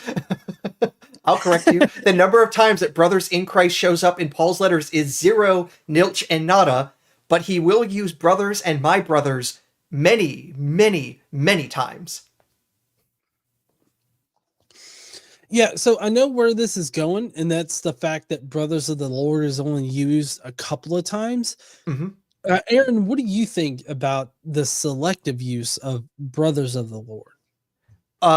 Well, in general, from what I understand with rhetoric, is you really only start spelling things out when you're basically almost like aggressively making an argument. It's like, look, I'm going to show you the grass is green, all right? I'm going to really spell this out for you. You're not going to just say this is a square. You're going to like overemphasize things. This isn't just a square. This is a 4-sided square. I'm really going to pound this argument into your head. And it seems to be the sort of thing that Paul is doing, that when he uses the full appellation of brother of the Lord, is that he's really trying to hammer something home. In Galatians 1:19, he is really trying to hammer home, I didn't see anybody except this one dude. And he's trying to minimize and clear out as little as possible. It's like, as much as possible, here's everyone I saw. I just saw Peter. I didn't see any other apostles. The only other person I saw was just a brother in Christ. That's basically what he's trying to get at there. And similarly, in Galatians 1:9, his whole argument is about being able to take a believing woman, a believing wife, believing sister with him on these travels for whatever services that he thinks he needs.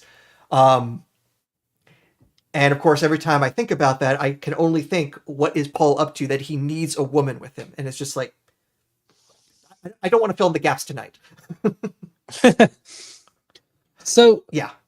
Would you agree, Aaron, that it's a bit counter to the previous argument made in Galatians 1:19 for Paul to emphasize that this one person that he saw, James, the brother of the Lord, as being a literal blood relative? Don't you think that it contradicts earlier in Galatians when he says, I did not get my gospel from any man on earth? Well, he doesn't say that specifically, but that's how we understand it. I did not get this gospel from any man. It came from, the Lord Jesus himself.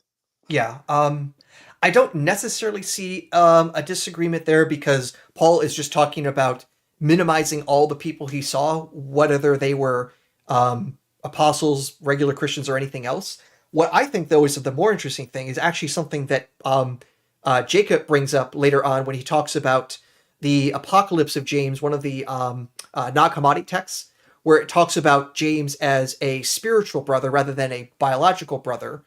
And, well, Jacob will say, it's like, well, why doesn't the why doesn't the letters of Paul say that? And actually, I think it adds evidence to us, because what it's saying is, hey, Paul can just say brother of the Lord, and he doesn't have to specify biological or spiritual, as in this distinction doesn't exist, which to me says, wait a minute.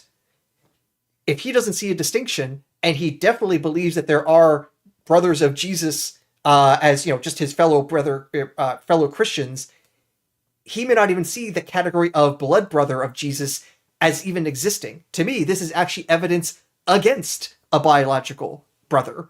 And I think Jacob has accidentally given me that evidence when he thinks it's evidence for his hypothesis. So I'm crafty like that.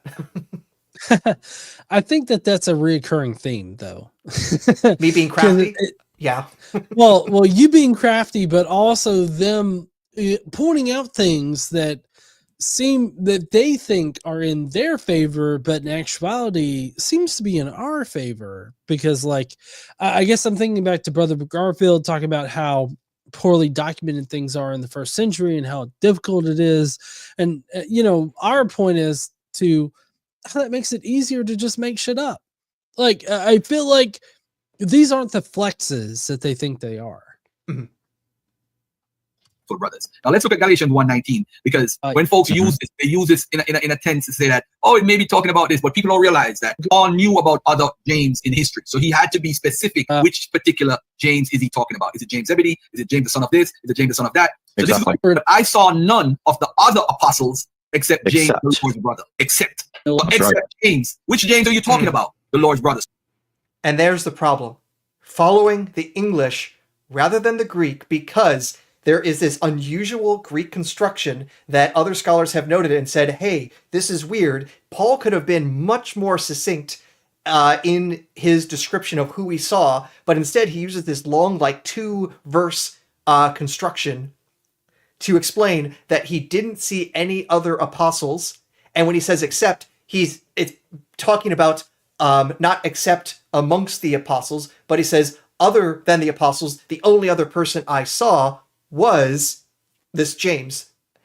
It's basically actually distinguishing James from the apostles, not one among the apostles. That's what the grammar actually seems to indicate. And again, Garfield unfortunately isn't addressing the Greek. He is going and highlighting the English, which, unfortunately, that's not the language Jesus and Paul spoke. Yeah. I've actually had Greek speakers on my channel mention how, no, the actual grammar here excludes this James from being an apostle. So, he's just some other random Christian. And, I don't understand why people consistently make this argument. Yeah, at the very least, there is scholarship that has made the same observations that, as is, the grammar is weird if he's just saying James is an apostle. You would only make this rather weird argument if you're trying to say something to distinguish James rather than to make James a part of that category. So, it's arguable. I think the evidence points one way, but to say this is lock solid proof is, I think, to just dismiss a lot of grammatical evidence on one side of this argument. I totally agree with that. All right, there's just a little bit left here, so we're gonna let him finish. So we know James was an apostle. Now there's over 3 different James. So what Paul is doing is identifying which James it is to call him the Lord's brother. So he's identifying this specific James. And by the way, family, who is the Lord? Because remember, in the Old Testament, the Lord in the Old Testament is referring to Yahweh. In the New Testament, is referring to Jesus. This is why we know it's Jesus' actual bloodline brother or cousin or whatever, the relative of Jesus, who is considered, who is called the Christ, James' brother. All right. So I just want to say that you could play games all day. We could play games all day with what it means or whatever to push our argument. But if we look at it, and I hope to one day do a show on James, the Lord's brother, and break it down how many times he uses the term the brother of Christ and how many times he uses the brother of the Lord or the Lord's brother, and we'll get to know who. And I don't. Yeah, we don't need to play games. All Christians are brothers of the Lord Paul is clear about that. Jesus was the first of many brethren. So no games need to be played. We're just interpreting Paul by what he tells us, and the fact that fictive kinship existed amongst the early Christians. It was not that unusual a concept. No, yeah. And I still don't understand like why they continue to make this argument, like this very special argument about how they're referencing the brother of the Lord, especially considering how the Greek breaks down. Because like, I'll be the first to say I don't know Koine Greek, or I don't know how you pronounce it. Koine Greek. I don't know how you're supposed to, but what I do know is how to interpret like lexicons and like analytical texts that cover these particular passages. Like I know how to read these things, and like it's very ambiguous the way that he refers to this brother of the Lord, not just because the Lord is sort of a celestial title and all this other stuff, but the literal word for brother could mean either fictive kinship or a blood relative. So there's like literally no way for us to make the determination. Yeah. Now I would recommend that you learn ancient Greek because it's a cool club. All the cool kids are doing it, and my knowledge is not necessarily that deep. So for example, when I said the pronunciation is Koine, I would have to be careful about what are the exact accents of the vowels or things like that. I don't know how to say that authentically, especially if I want to put it in a certain time frame or position. So I do have a book behind me about the phonology of Koine Greek, but I have not put it into my brain well. So I will also, plead ignorance that I've studied Greek. I had Greek in college, but I am not a classical Greek speaker. I'm definitely not a modern Greek speaker. So I don't want to overstate my competency, but it appears to be more than Brother Garfield's. Jacob, I know, is learning Greek right now. He's learning Greek from Jack Bull. So it's probably only a matter of time until he's better than me at it.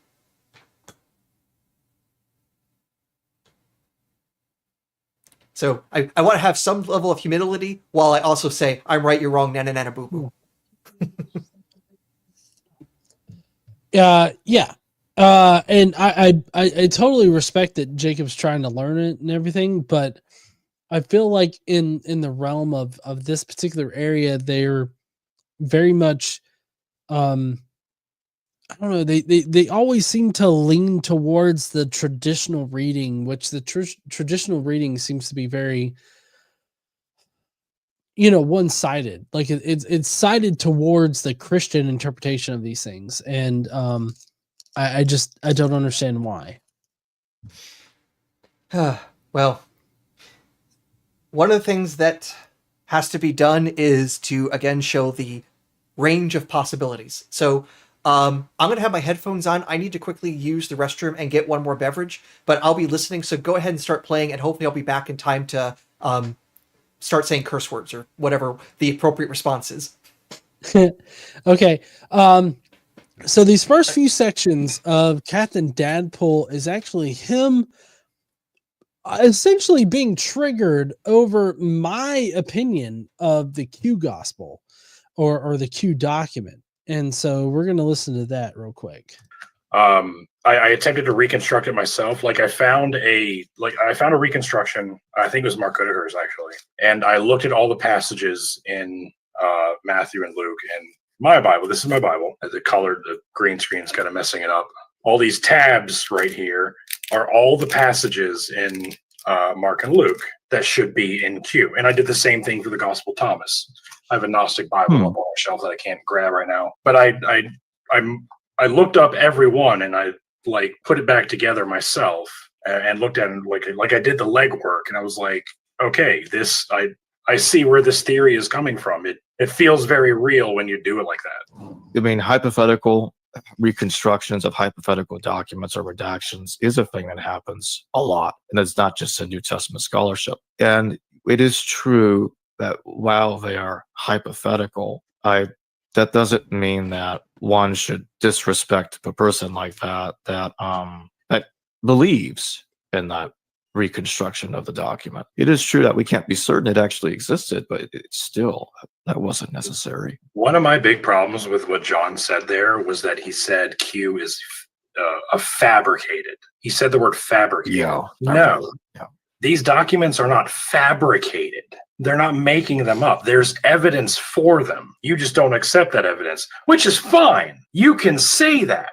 You can say, I'm not convinced by the evidence of this hypothetical document.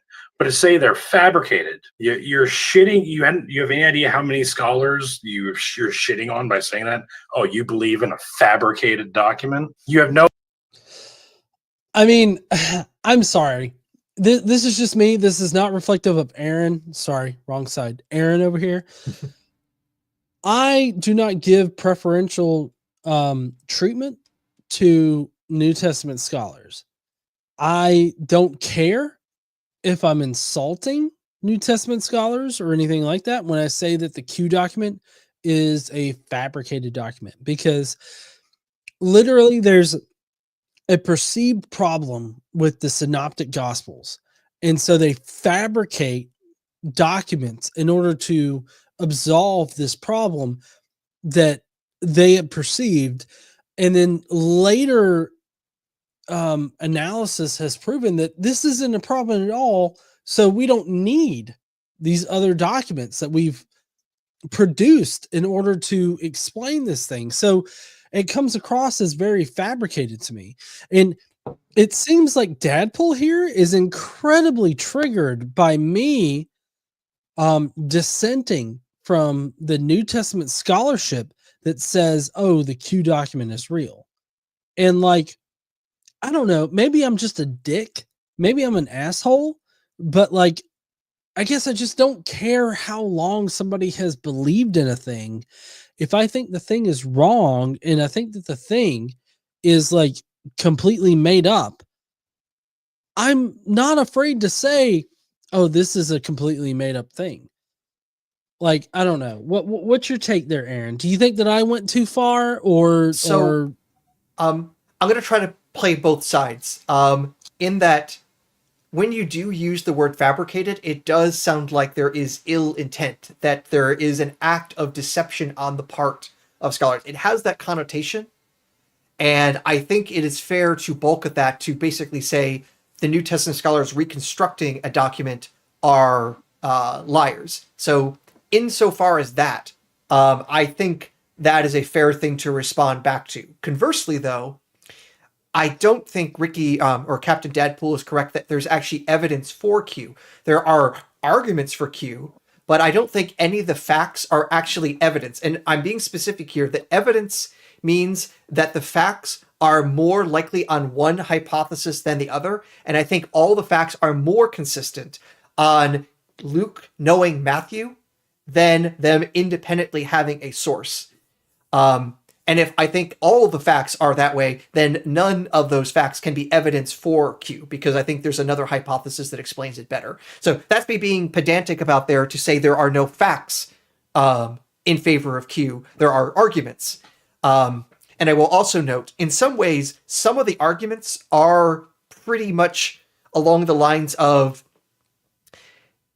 gospel scholars can't believe that Luke would have done X to Matthew, that they don't basically think he was literary enough to have made those changes or would have ruined Matthew's organizations of things, which are extremely subjective and honestly self-serving arguments to make Luke independent of Matthew and then create this prior source.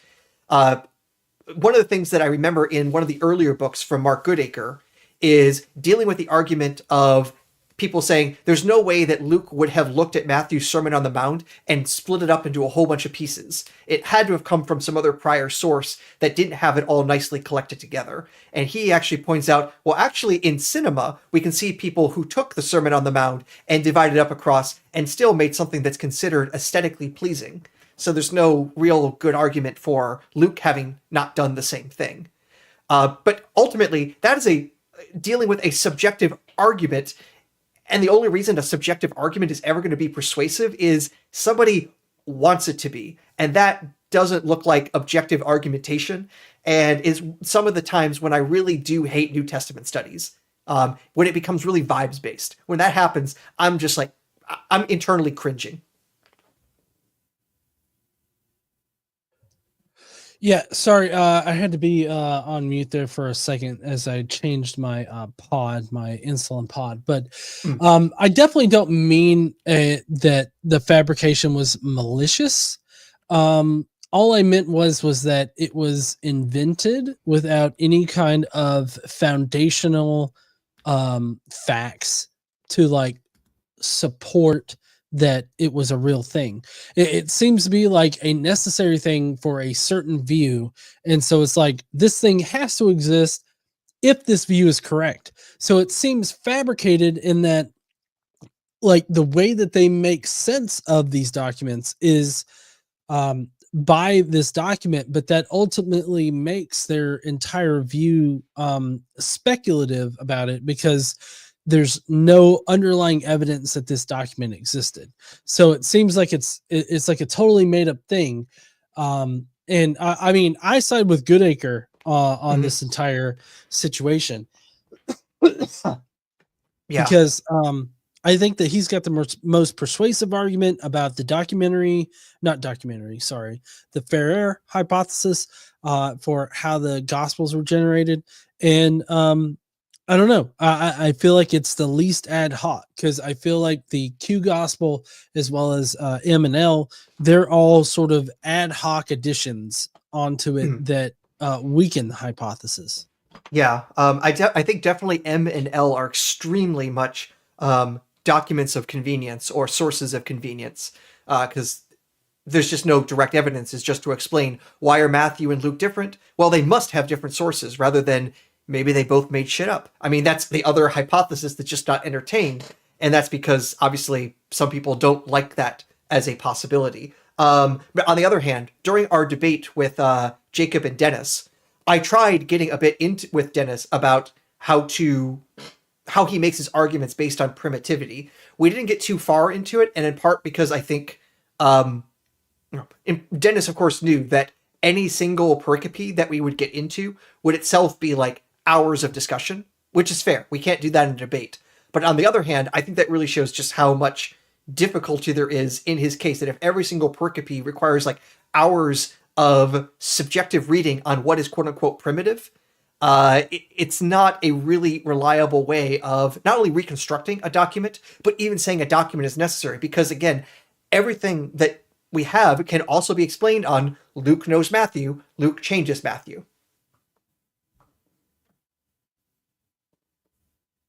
So, sorry. Yeah, I affirmed. I totally understand that position. Yeah, and I have to say, I apologize. Apparently, the way I'm speaking is causing John's blood pressure and blood sugar to peak. So it's I'm saying some terrible stuff. I'm sorry, I'm doing that to you, John. No, you're perfectly fine. I'm kidding around here. Yeah. All right, I'm gonna let Dadpool continue. Okay. Oh, can we do this interest at in 1.5 engaging speed? with the actual? Oh, sorry. What? Can we put this at 1.5 speed? Oh, I forgot. Yeah. Yeah. Every time we got a new video, it wants to reset to data on this. I'll make that point a little bit harder here in a minute or so. I remember Aaron saying that. I think it was either around that time or later in the debate. I don't remember, but Aaron made a statement that that since I reject Q and the proto-ascension of Isaiah, that I reject the documentary hypothesis. In the debate review with Robert Garfield, I pointed out that in the pre-Pentateuchal sources in the documentary hypothesis, it is also hypothetical, because it's even in the title, documentary hypothesis. These are hypothetical sources, and I do think that the Torah has pre-Pentateuchal sources, and even I think the Book of Numbers even mentions one of them, the history of the wars of the Lord, which is lost. But when I say that I reject hypothetical documents, what I really am saying is I reject what we can know what's in them. I have no doubt we have lost stuff, and I will meet the Q theorist halfway by saying that yes, I do think there were sayings collections before Mark, and even Papias is kind of evidence of that. He talks about logias that were floating around the first century that are lost, several of them. So yeah, the hypothetical reconstructions do have, one has to say they do have at least some justification, because you're trying to explore possibilities based on the fact that we've lost all kinds of stuff. Yeah, and I'll leave it there for now. Yeah, I see some people in the chat pushing against me. Love y'all, appreciate y'all. what I'm trying to say here is we can't define terms in so black and white like that. To say that this is a fabrication, and the same guy who called it a fabrication is leaning on a supposed pre-existent version of the Ascension of Isaiah to make his arguments. He's saying that's probably legit. That's legit. For the Q document, that's a total fabrication. There is a lot more evidence for the existence of Q than there is for a pre-existent version of the Ascension. I don't think that's true. Well, I mean, not only this, we are not reconstructing the section of the Ascension of Isaiah that we think has been altered. We're saying there's evidence of alteration. We don't know what was original. We'll go to the parts that still look to be stable. And what do they say? Exactly what the mythicists are saying. And Ricky and Jacob are just straight up ignoring it. And that's the thing that's a bit frustrating, and saying we have no evidence. And we do. It's just you're unfortunately ignoring what we're pointing to, and instead pointing to the part that we can see is the not stable portion of the text. But on the other hand, I will note, when Jacob is speaking here, he's closer to our position about textual criticism than otherwise, because he says, yeah, I believe that there are multiple sources for the Pentateuch and things like that. And we just can't be sure of the reconstructions. I agree. I'm also going to say, I don't know how to reconstruct the earliest version of the Ascension of Isaiah. I'm just going to say that chapter 11 is so adulterated, we can't figure out what was there originally. It's just that what we have there is probably not the original form. And that's as far as we're taking the argument. What we have now isn't original, and what was original is lost. And we're leaving it at that and not actually trying to reconstruct it. Yeah, and I feel like what Ricky is trying to do here is that he is trying to say that our Ascension of Isaiah hypothesis is just as shaky as like their ideas that they're spouting here. And I feel like there's a lot more evidence for our position on the Ascension of Isaiah than there is for like the Q document. I mean, here's my problem with the Q document is that everybody that studies a Q document or that proposes a Q document seems to have a different Q document. They all generate their own version of the Q document, and it just so happens to be the information that they need for their particular hypothesis to work. And that is kind of a red flag for me. Like it causes like red alarms to go off in my head. Like there's something a little fucky here. So you're constructing a document that you can't know what was actually in it because there's no evidence that it actually existed. And you're using existing documentation in order to generate this document so that it affirms what you already believe about the documents that you're trying to analyze. And I just don't see how that's not circular. Like, it just seems like you think a thing and then you're making up information in order to justify thinking a thing. Now, I don't think that that's malicious in any kind of way. I don't think that you're maliciously fabricating things, but I would think that fabrication in this particular instance would be indicative of the situation, considering that you don't have any underlying evidence to suggest the thing. You just have speculations to do it, which is not any kind of like solid evidence to suggest a thing, which is vastly different from our Ascension of Isaiah discussion. Yeah. And again, it's worth repeating, with the Ascension of Isaiah, we are not trying to reconstruct the text. We are saying from the text that we actually have, specifically chapters 9 and 10, it indicates a Jesus figure who dies in the heavens. It's only in chapter 11 that disagrees with that. It's the textually unstable portion. Stop citing the unstable portion to force us to read the stable portions differently. That is not a sound textual critical argument. Agreed. You ready to continue in Captain Deadpool? Let's go. Isaiah. There just is. I'm sorry. There just is. To say that the Q document is fabricated is to insinuate to your audience that all these scholars are just making shit up, and they're not. They're not making this up. There's a reason the vast majority of scholars believe in the Q document. Maybe they're all wrong. I don't know, but there's a reason. Well, I would say that my use of fabrication doesn't necessarily, or at least in my view, at least not what I meant, was that it was maliciously fabricated. But again, just harking back on what I just said, I think that you can make like things can be made up without malicious intent, and I think that that's the situation here. Yeah, I do think though maybe the better term instead of fabricated might be invented, because that doesn't have that same maliciousness attached to it as fabricated does. So I would say it still gets across what you mean, John, without it being insulting in the same way. I mean, I don't care if he's insulting to fucking Deadpool. Sorry, my wife was I like, heard, I don't I care heard. if he okay. Sometimes it doesn't come across on the thing. Yeah. Ricky can suck ass. Gotcha, honey. So I mean, I guess just with the argument that Ricky has put forth, I don't see that there would be a big difference between invented and fabricated. But I mean, I can if Ricky, if you're watching this, if you've made it this far into your section of the video, let me let me know if invented is a better word than fabricated, because to me fabricated and invented are the exact same thing. But you know, if it's different to you and it won't trigger you to where it derails the entire conversation, I will use that. Not that I'm ever going to really talk to you, because you know you won't talk to me. But anyways, yeah. Well, Ricky, you can there? still talk to me. We're still on better terms. Again, I'm trying to be cuddly with everyone, for better or for worse. Other than like the dumbass people who call into the line that we both co-host together and have to tell creationists, no, that's a shitty argument. And once in a while, go fuck yourself for apologizing for slavery. Right. No, I mean, I still have Ricky's phone number. Like, I could text him, but like he refuses to talk to me for reasons that are outside of this particular topic. He just refuses to discuss anything with me. So it's not on my end that's being obstinate. Like, I'm perfectly fine. Like, I haven't blocked him or anything. He could text me just fine. He has my number. So like, it's totally on his end that he won't talk. All right.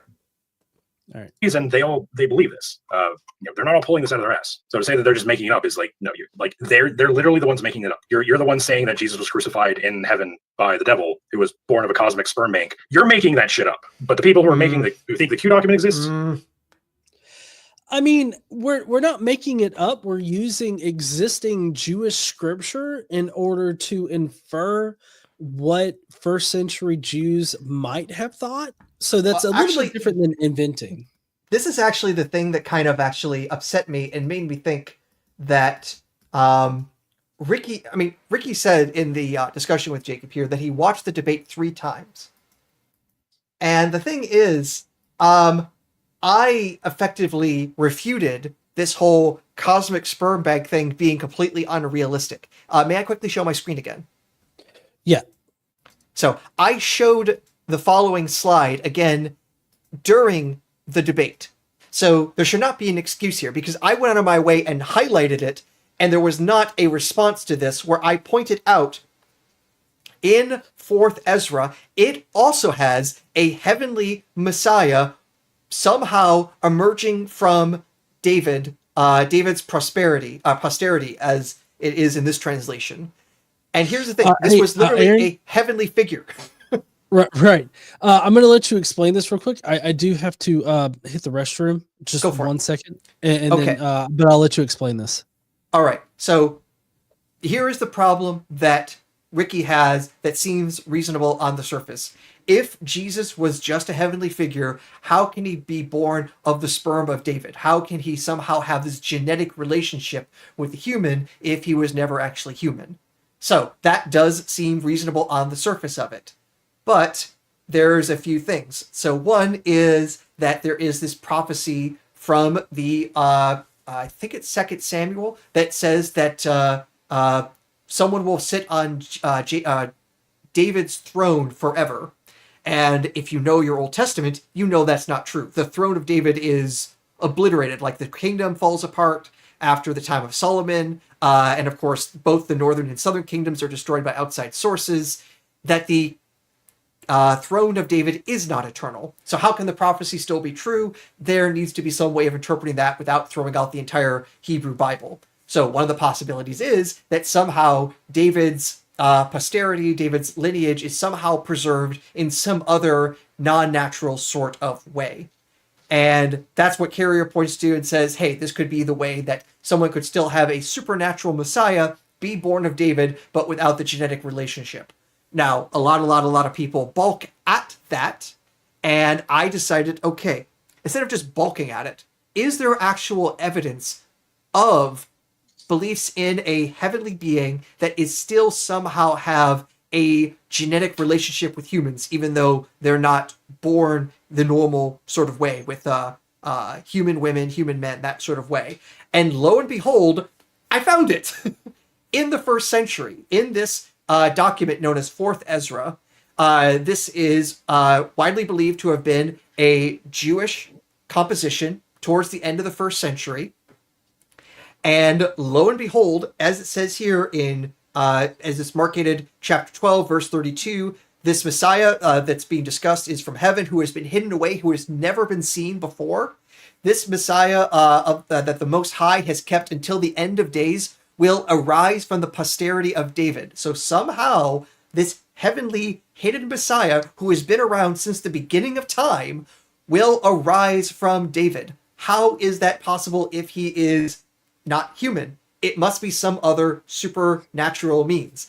And I also highlight this particular word here, arise. Now, we don't have the original language version of the 4th Ezra. Most likely what we have in our other versions is translated from Greek, and the Greek may go back to either a Hebrew or Aramaic version, but this key word here for arise is actually the word you would use for astronomical bodies. In the Syriac that I pulled this from, it's dinah, and this is what you use for like a rising star. And this is ultimately derived from the star prophecy of Numbers 24:17, where a star will arise out of Jacob. It's the same language, and this is the language basically to say that somehow the Messiah will come from David, but by supernatural means. It also happens to be the same language used in Hebrews 7 for how the Messiah is born of David, or Davidic lineage. In other words, by non-natural special means, not the human coming out of female vagina means. And I bring this up. I explicitly show this on screen multiple times, and Ricky just shows complete ignorance to it and still disparages the whole cosmic sperm bank when I effectively found it. Yeah, and to add on to what you're talking about here, as far as the cosmic sperm bank goes, I think that maybe Ricky is taking the sperm bank part like way too literally, but we can find this in 2 Samuel 7:12 through 14. It says, when your days are fulfilled and you lie down with your fathers, I will raise up your offspring after you, who shall come from your body, and I will establish his kingdom. He shall build a house for my name, and I will establish the throne of his kingdom forever. I will be him to a father, and he shall be to me a son. When he commits iniquity, I will discipline him with the rod of men, with the stripes of the sons of men. And so, like, I mean, I feel like even if you only use what's in like the scripture, as far as like Jews would have known it, like in the Hebrew Bible, you can find the sperm bank idea, like this whole idea that God magically took David's sperm and held it for some time and then created offspring using it. Like a very literal interpretation of what I just read would entail that. And so like I think I've said this before in a video. I don't care if God palmed it for centuries or if he kept it in an actual sperm bank or whatever, or what's that one there's this one ancient fairy tale or ancient religious belief of the sperm being held in like a celestial lake or something like that. Oh, so there's a lake in Iran, Persia, where the sperm of Zarathustra is preserved, and one day a virgin will go swimming in that water, will be inseminated by that sperm, and will then give birth to the Sashkoya, the Persian equivalent of the Messiah. Right. I mean, you're talking about a group of people that believe magical things, and this is just one other magical thing that they believed. why is this so hard to grasp that ancient people believed magical shit? Like it just doesn't make sense to me. Like why they would be like, oh, I don't think they would believe this. Why fucking not? Right. Like now, to be fair, if you don't have direct evidence for that belief, they can disparage what you're saying. Here, though, I'm saying, hey, I found it. Right. No, yeah, that's the big difference is that like you can claim anything about the past, but the fact that our hypothesis here is supported by pre-existing beliefs that they had, like I feel like that should lend some kind of credence to it. Yeah. Well, we can establish how the idea came about, but to show that the idea existed, I have, in this case, it looks like direct evidence. Pre-existent Messiah, heavenly being, not seen on earth until the last days, and then will somehow descend from heaven as a descendant also of David. That it cannot be possible in the normal biological process. It has to be through the supernatural process, and the language used here in 4th Ezra is also the same as found in Hebrews to describe Jesus's lineage. So, to me, as far as I'm concerned, I found the sperm bank. Stop saying there's no evidence. Come on, Aaron, that's just crazy. Nobody would believe that. Except the people who wrote 4th Ezra. Exactly. Now, I should put one caveat there. I have talked to Carrier about this, and he is less willing to hop on the bandwagon with me because he's not sure if this is a Christian interpolation into this document, and that's a fair thing to worry about. But I've actually looked more into the textual transmission, and the most Christian redactions of 4th Ezra actually remove that verse about David and prosperity of David for the Messiah. So the Christians look like they took it out, not inserted it. So I want to mention that as well, that I think the evidence actually shows that it's original to the document, to a Jewish author, and Christians were uncomfortable with it, or at least later Christians who preserved the document in Latin. We have many different other copies in Syriac and Arabic and Ethiopic, and they preserved that passage. It's the Latin version that's just like, we need to put more Jesus in here. I don't know. I mean, I think that just adds on to like what you can basically argue from the accepted scripture that's already there. Mm-hmm. And this just adds another layer onto it. Like there's just so much evidence that points towards like God palming David's seed until at some point in the future. Mm-hmm. That's not the same thing. Anyway, I'm not sure I was going to that. Is that how that works? Okay. So here's. Okay. So this next section here, that first section, I believe we're still going to be on the Q document. I think at this point he's going to go into the sources I bring up here. He's going to go to Daniel. He's going to go to Zechariah.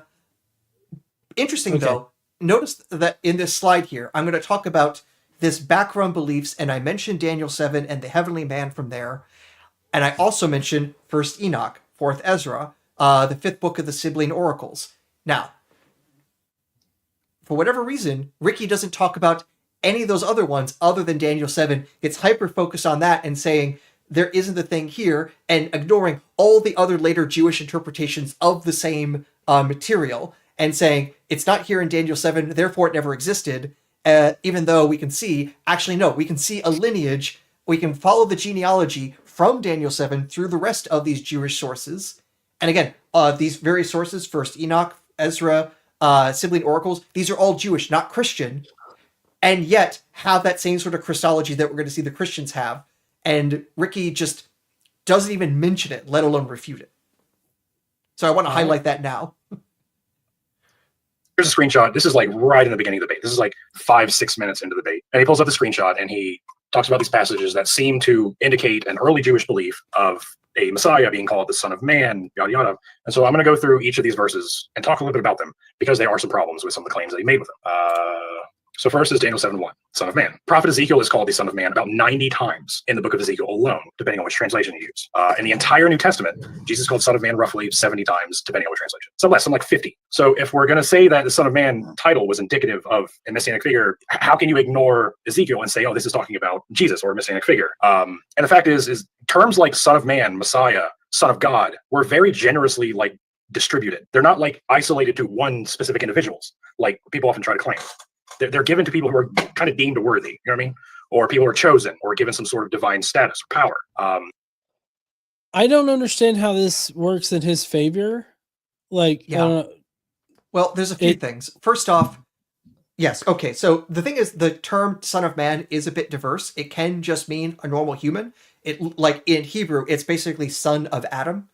So you can see why it's generic. It's for all humans. But here's the thing. There's two things. One, he cited the wrong verse from Daniel. It's Daniel 1:13 that mentions the Son of Man. And specifically, though, it talks about one riding the clouds who is like the Son of Man. In other words, he looks human. But this figure in Daniel 7 is clearly not just a regular dude. He's riding the clouds in heaven and bringing divine judgment. It's not just regular apocalyptic preacher. This is a supernatural heavenly entity who we also then see pop up in other forms in First Enoch, as I mentioned, who is definitely not just your average Joe. Yeah, and just to add on to this, like the especially first century Jewish Christian beliefs would have included like celestial figures that were corporeal. So like they were, they looked human, they had physical bodies, they had blood and all this other stuff. Like they were very what people would experience, I guess, on Earth as far as like entities go. Like they weren't like spirity, kind of bullshit. It was like real physical beings. Yeah, I mean, like the physics of antiquity is different than the way we try to separate natural and supernatural. That basically other heavenly entities are still made out of matter. They're just made out of a special, more pure form of matter, especially in the outer heavens. It's ether rather than dirt in the old chemistry of that time. So they're all corporeal. It's just they're made out of special stuff. The gods had blood, but it was special blood. Sometimes, like if you read like the Homeric epics, the gods bleed, but they bleed ichor rather than regular blood, for example. Yeah, I've noticed that a lot of historicists out there will try to be a bit anachronistic with it in our perception of the celestial. Because like to people at this time, especially Jews, they would have thought the celestial as just being, another physical plane of existence. They wouldn't have thought of it as like a non-corporeal place, like another dimension or something like that. Yeah, for them, the supernatural realm was literally up there. Literally, if you could get on a rocket ship, you could go visit the gods. Yeah, I mean, that's the entire point of the whole Tower of Babel thing in the Old Testament. They thought that it was a physical place that they could just build like a tower up to, and they could get up there and they could walk around in the clouds. So like, when it's saying like, oh, there comes like a son of man in the clouds, like we know that that's not how clouds operate. We know that clouds are just water vapor and all this other shit. And we know that men cannot stand in the clouds. So like when it says that he's like a son of man in the clouds, I mean, I feel like that's categorically different from like people on Earth. Yeah. In fact, the interesting thing is that the way Daniel is kind of writing, because there's the Ancient of Days and the one like a son of man. It's possible, though I don't know ultimately how strong the evidence is one way or the other. The Ancient of Days is the ancient god El. And the person running on the clouds is Yahweh, because he's a storm god. Right. Yeah. Sorry. The whole storm god aspect of Yahweh is kind of a new concept to me, but I'm understanding it a lot better now. Yeah. It's actually the most ancient version of Yahweh that we can reconstruct in the old prophets, that basically he's riding in a chariot, he's got bows and arrows, he's got spears, he's fighting with the wind. In fact, his creation is ultimately by blowing, because he's a storm deity that can basically blow the waters apart and create the world. Wait, blowing, you say? Well, he blows? Let's go back to Genesis 1. The Spirit of God was on the face of the waters and divided. Aaron, I'm being dirty. I understand, but literally the word for spirit in Hebrew is also the word for breath, for air. So literally, God's air is over the face of the waters and then causes the waters to split. And the same thing also happens in the Exodus. When the Red Sea splits, it's the wind of God coming over overnight that splits the waters apart. So it's God is full of hot air. You're not helping my mental image of God here, because like God's air hovering above the waters, I just feel like he spread his cheeks and he just farted over the water, and then like to split. I know, I get it. Well, I get it. Here's the thing. It's better to have that image than to go to Hosea and see the imagery he uses there, where God is just an absolute rapist towards his wife Israel. And basically he's just like, I'm going to sexually assault you because I want to, and you're going to be faithful to me or else. And that is Hosea's relationship between God and Israel. And it's just the most disgusting language, and yet it's the oldest prophetic literature we have in the Bible. Ugh. I like how you said that my view of God is just a big fart machine is better than what the Bible actually says. Hey, I prefer Peter Griffin than spousal abuse, okay? Yeah, I agree. If the Almighty basically just went, I'd be okay with that. Yeah. All right, you ready to continue? Yeah. All right. The entire nation of Israel is called the Son of Man. And Moses is called the Messiah who wanders in the wilderness. Solomon is called the Son of God. David is called the Son of God. So these kind of divine labels or titles are given very frequently. So to say that this one that is given to just one specific, very important individual is really misunderstanding how this system worked in the ancient world and how these titles were kind of divvied out. Then he talks about Daniel 9:26. Some believe in a Messiah. So here's a special person. He's got these titles, but let's ignore the titles. Why? I'm pointing out, here's the special figure, here's the titles that he has, and we see them carry through for the same sort of special figure. Not just a regular Joe Blow, a person from heaven. That's my whole point. Here's this heavenly figure, and we see him show up in other texts. That's my whole point, and he just completely, almost purposely misunderstands it, because Son of Man has other meanings.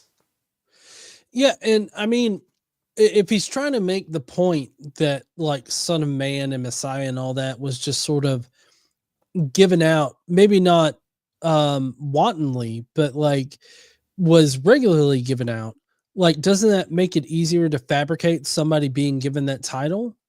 Like I would think that. Yeah, but I still want to stick as much as possible with things that we can show to be true. Mm-hmm. And we can see that, hey, Jesus was originally, or in our oldest records, conceived to be a heavenly figure, and have all these relationships with this other heavenly figure that we find in other Jewish literature. That we can show. We don't have to hypothesize making things up if we can show things. Okay. No, I see that. All right. But what Ricky's going to say next kind of blows my mind. Messiah who died. Again, there it is. Some believe in Messiah who died. The passage he's quoting says, then after 62 weeks, the Messiah will be cut off and have nothing. And the people of the prince who is to come will destroy the city of the sanctuary. The Messiah doesn't die in this passage. There's no indication that he dies in this passage. It says he's cut off and he has nothing. So already this isn't going very well. He's making this claim that some believe in the Messiah who died. That's not what is being said in this passage that he's quoting. Read it for you. Yeah, read it for yourself. Now, I got myself here a nice study Bible from Westminster Study Bible here. And it talks about who is this figure who gets cut off. Now, first off, there is the historic version of Daniel, and then there's the later interpretations. In the historic version, who is Daniel talking about? And the wide consensus is on the Daniel scholarship is that this is talking about figures in the 160s during the revolt against Antiochus Epiphanes, and this figure in particular being talked about in Daniel 9:26 is Onias III, who is a high priest, who is killed, who dies. And this passage is about him being killed and the consequences after that. So if you open up, for example, this, it will note that the figure being talked about is Onias III, who was murdered. What do you think being cut off means? Do you think it means he just got a haircut? Does it mean he just got exiled? In fact, if we go to the Greek term there means he was literally destroyed. And he wasn't destroyed as if he got wrecked playing an MMORPG. No, he got destroyed because he was literally killed. That's a historic context for what it means. And in general, the term being used there in Hebrew and in Greek means to cut things down, to destroy, to kill. So when he says it doesn't mean that, it's just in total ignorance of philology, of the history, and the history of interpretation of this passage. It just blows my mind that it just says has nothing to do with killing when it was originally written to talk about the murder of Onias III. Blah. Yeah. It seems to be a regular thing for them to take the English interpretation over like looking at the original Greek. And I mean, like I said, Well, Hebrew in this case, but then also a Greek translation. Well, right. So the Greek translation would be Septuagint, and then there's Hebrew. I'm thinking of how whenever I go to scrutinize like a piece of scripture, I don't just go to like whatever translation of the New Testament. Like I search for whatever verse interlinear, because then you'll get like the interlinear version, which has, you know, a direct translation of the original language into English, or at least the meaning of it, and you can analyze the words that are there and everything like that. And I'm just kind of curious why don't they seem to do this? Like it seems like it's never the situation where they're like, well, if you go back to the Greek or if you go back to the Hebrew and you analyze this word, how it's used, like in all of its context and everything like that, it most likely means this. Like I never get that kind of argument. I always get this kind of argument that's like, oh, hey, look, the NIV says this word and I know this word to mean this one particular thing. Funny enough, you mentioned the NIV. If you look at the NIV passage of Daniel 9:26, it says that says the figure is killed. It says explicitly killed. Well, I know that in sometimes the NIV does a better job at reflecting the original intent than other times. So like every translation has like a different bias. I am careful. I like the NIV in that it's like the most readable. It feels like it has like the best flow. It like feels the easiest to read, but it may not necessarily reflect best the underlying language. So I try to read several translations, go to the text original as much as possible, or even look at multiple Greek variants. So for example, we keep talking about the Septuagint. There were other Greek translations as well that we occasionally have access to, and I'll try to use those as well to fully try to immerse myself in what were the possible valences that the text may have had. All right. Yeah, and that's something that I never hear out of historicists is an analysis of the original language, like in the multiple different ways in which you analyze this text. Like, yeah, I always just hear them repeat one particular version of the English translation of the New Testament, and like that they just audit, or well, it doesn't even have to be consistent as to like one single translation. It's whatever translation seems to affirm what they need it to affirm. Yeah. Well, I will note in the next bit, Ricky's going to go and look at Zechariah and talk about the original context as an argument against me. And it is fair to look at the original context to understand what the author originally wanted, but it's going to completely skip the point of what I was trying to get to. So we should probably hop to that. Okay. For yourself. And he talks about Zechariah 12:10, the Messiah being pierced. This passage isn't about a messianic figure. It's about a prophet. And I will pour out on the house of David and on the inhabitants of Jerusalem spirit of grace and of pleading, so that they will look on me whom they pierced, and they will mourn for him like one mourning for an only son, and they will weep bitterly over him like the bitter weeping of the firstborn. Now, keep reading. You can't take these passages out of context. The next verse says, on that day, the mourning in Jerusalem will be great, like the mourning of I'm going to mess this up. Apologize. Hadidaram. I'll practice this later. I think it's Hadad Rimmon. Hadad Rimmon? Really? Oh, yeah. Hadad Rimmon. I think that's how it's pronounced, I think. In the plain of Megiddo. So this figure who was pierced is saying like they will mourn him like this person's being mourned. So who is this referring to? This is in 2 Chronicles 35:22. However, Josiah would not turn away from him, but disguised himself in order to fight against him, nor did he listen to the words of Necho from the mouth of God. But he came to wage war in the plains of Megiddo, and the archers shot King Josiah. That's what's being referred to as the pierced. Now that passage isn't talking about this person specifically, but it's talking about someone like this. And there was mourning for this person similar to this guy who suffered the same fate. Here in the highlighted blue, all Judah and Jerusalem mourned for Josiah. And Jerusalem chanted the song of mourning for Josiah. And all the male and female singers speak about Josiah and their songs of mourning of the day. And they made them an ordinance to Israel. So this period of mourning for this individual who was shot by an arrow was so epic, it was recorded in the book of Lamentations. And whoever came after this that was likewise pierced was mourned similarly. That's what the passage is referring to. Don't separate the passage from. So I know that he continues here with continue reading the text and everything like that, but I feel like our argument lies on the Pesherim that's created off of these verses. And so this would be the later interpretations of Jews and Jewish Christians, where they changed the meaning of the original context to be something that more aligned with what they were expecting. Yeah, well, there's two things to note here. So first off, the background that Ricky provides, I think, is reasonable. I haven't checked it thoroughly to see if it's the best way to interpret what Zechariah originally meant. But guess what? We don't necessarily care what Zechariah originally meant, because later interpretations can be quite independent of original interpretations. That's like the history of religion. And in particular, if you can bring back up my slides, bring up my shared screen. Eventually, I'll be able to use words correctly. So there's two things to note. One is that there's something actually weird in the Hebrew that's probably due to a textual issue, where it talks about the person being pierced, talking in the first person all of a sudden, that's saying, I am the one who is pierced. And the person who is talking in this text is God. What do you think an ancient interpreter is going to do, seeing that God is talking about being pierced, or the Lord is talking about being pierced? Oh my goodness, what amazing insight must be here. And we see this both in the Hebrew. I highlighted that the word being used there is to refer to me. It's first person there rather than third person.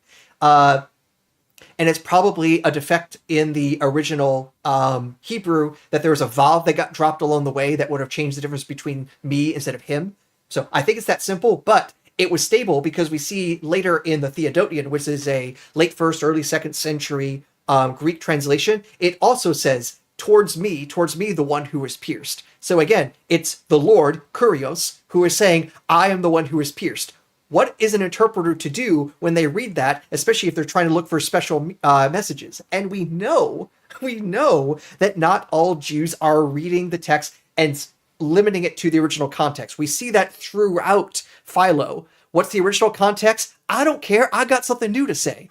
If we go to the Talmud, they explicitly say this passage is about a dying Messiah, the Messiah ben Yosef. My goodness, it may not originally be about the Messiah, but we see Jews in the Talmud saying it is. So again, original context is important to know to understand what Zechariah might have been getting at. But when it comes to the history of religion, that isn't actually relevant. We care about how it was interpreted. And guess what? It was interpreted in just the sorts of ways I am saying. In fact, this exact verse is quoted by Revelation and the Gospel of John to talk about the piercing of Jesus. So we know it is not just being read in its original context. So stop saying, here's what it originally meant, as if that's the only thing that mattered to interpreters. That has almost never limited interpreters. Booyah. Yeah, booyah. That was definitely a mic drop moment right there.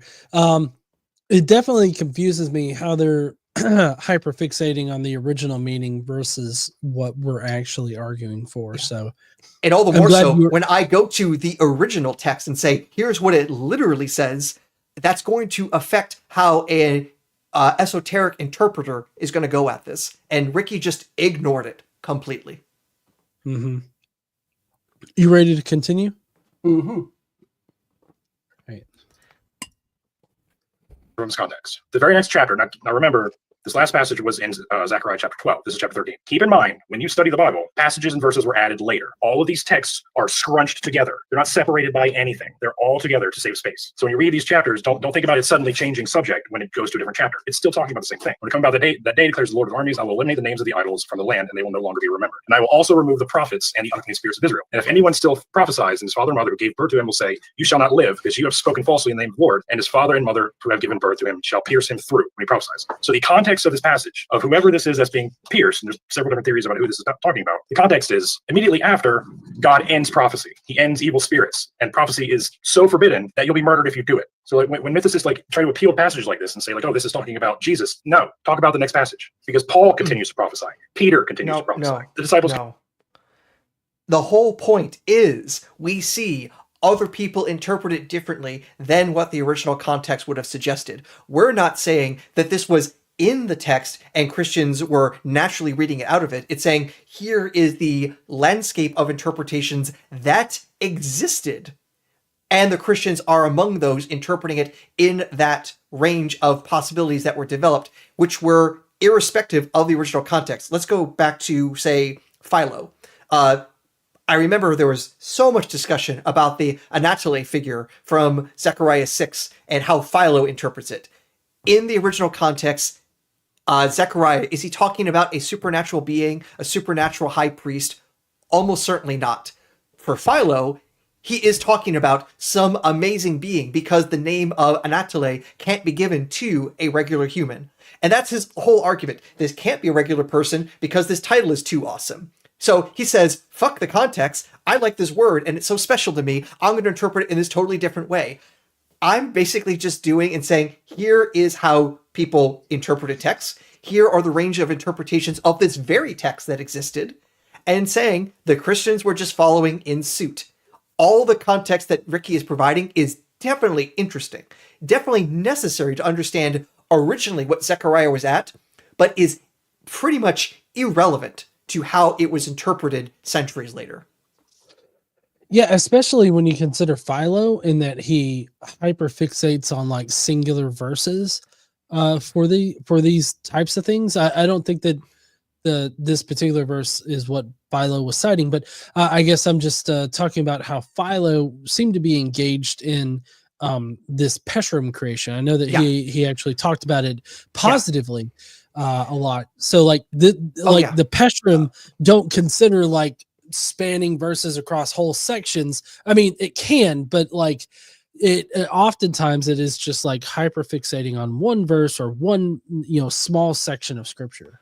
Oh, sometimes the only connection a Pesher person, a Pesher interpreter will use is just a single word. These two words are in common, and we'll find that. So, for example, in the Dead Sea Scrolls, in the Damascus document and others, they will combine this statement about a star god from Amos and the star of prophecy from Numbers 24:17. And the only word they have in common is Hohab, the word for star in Hebrew. And that's basically the only connection between the two. And they interpret them together to talk about messianic figures. It's like, you cannot obviously get that from the original context.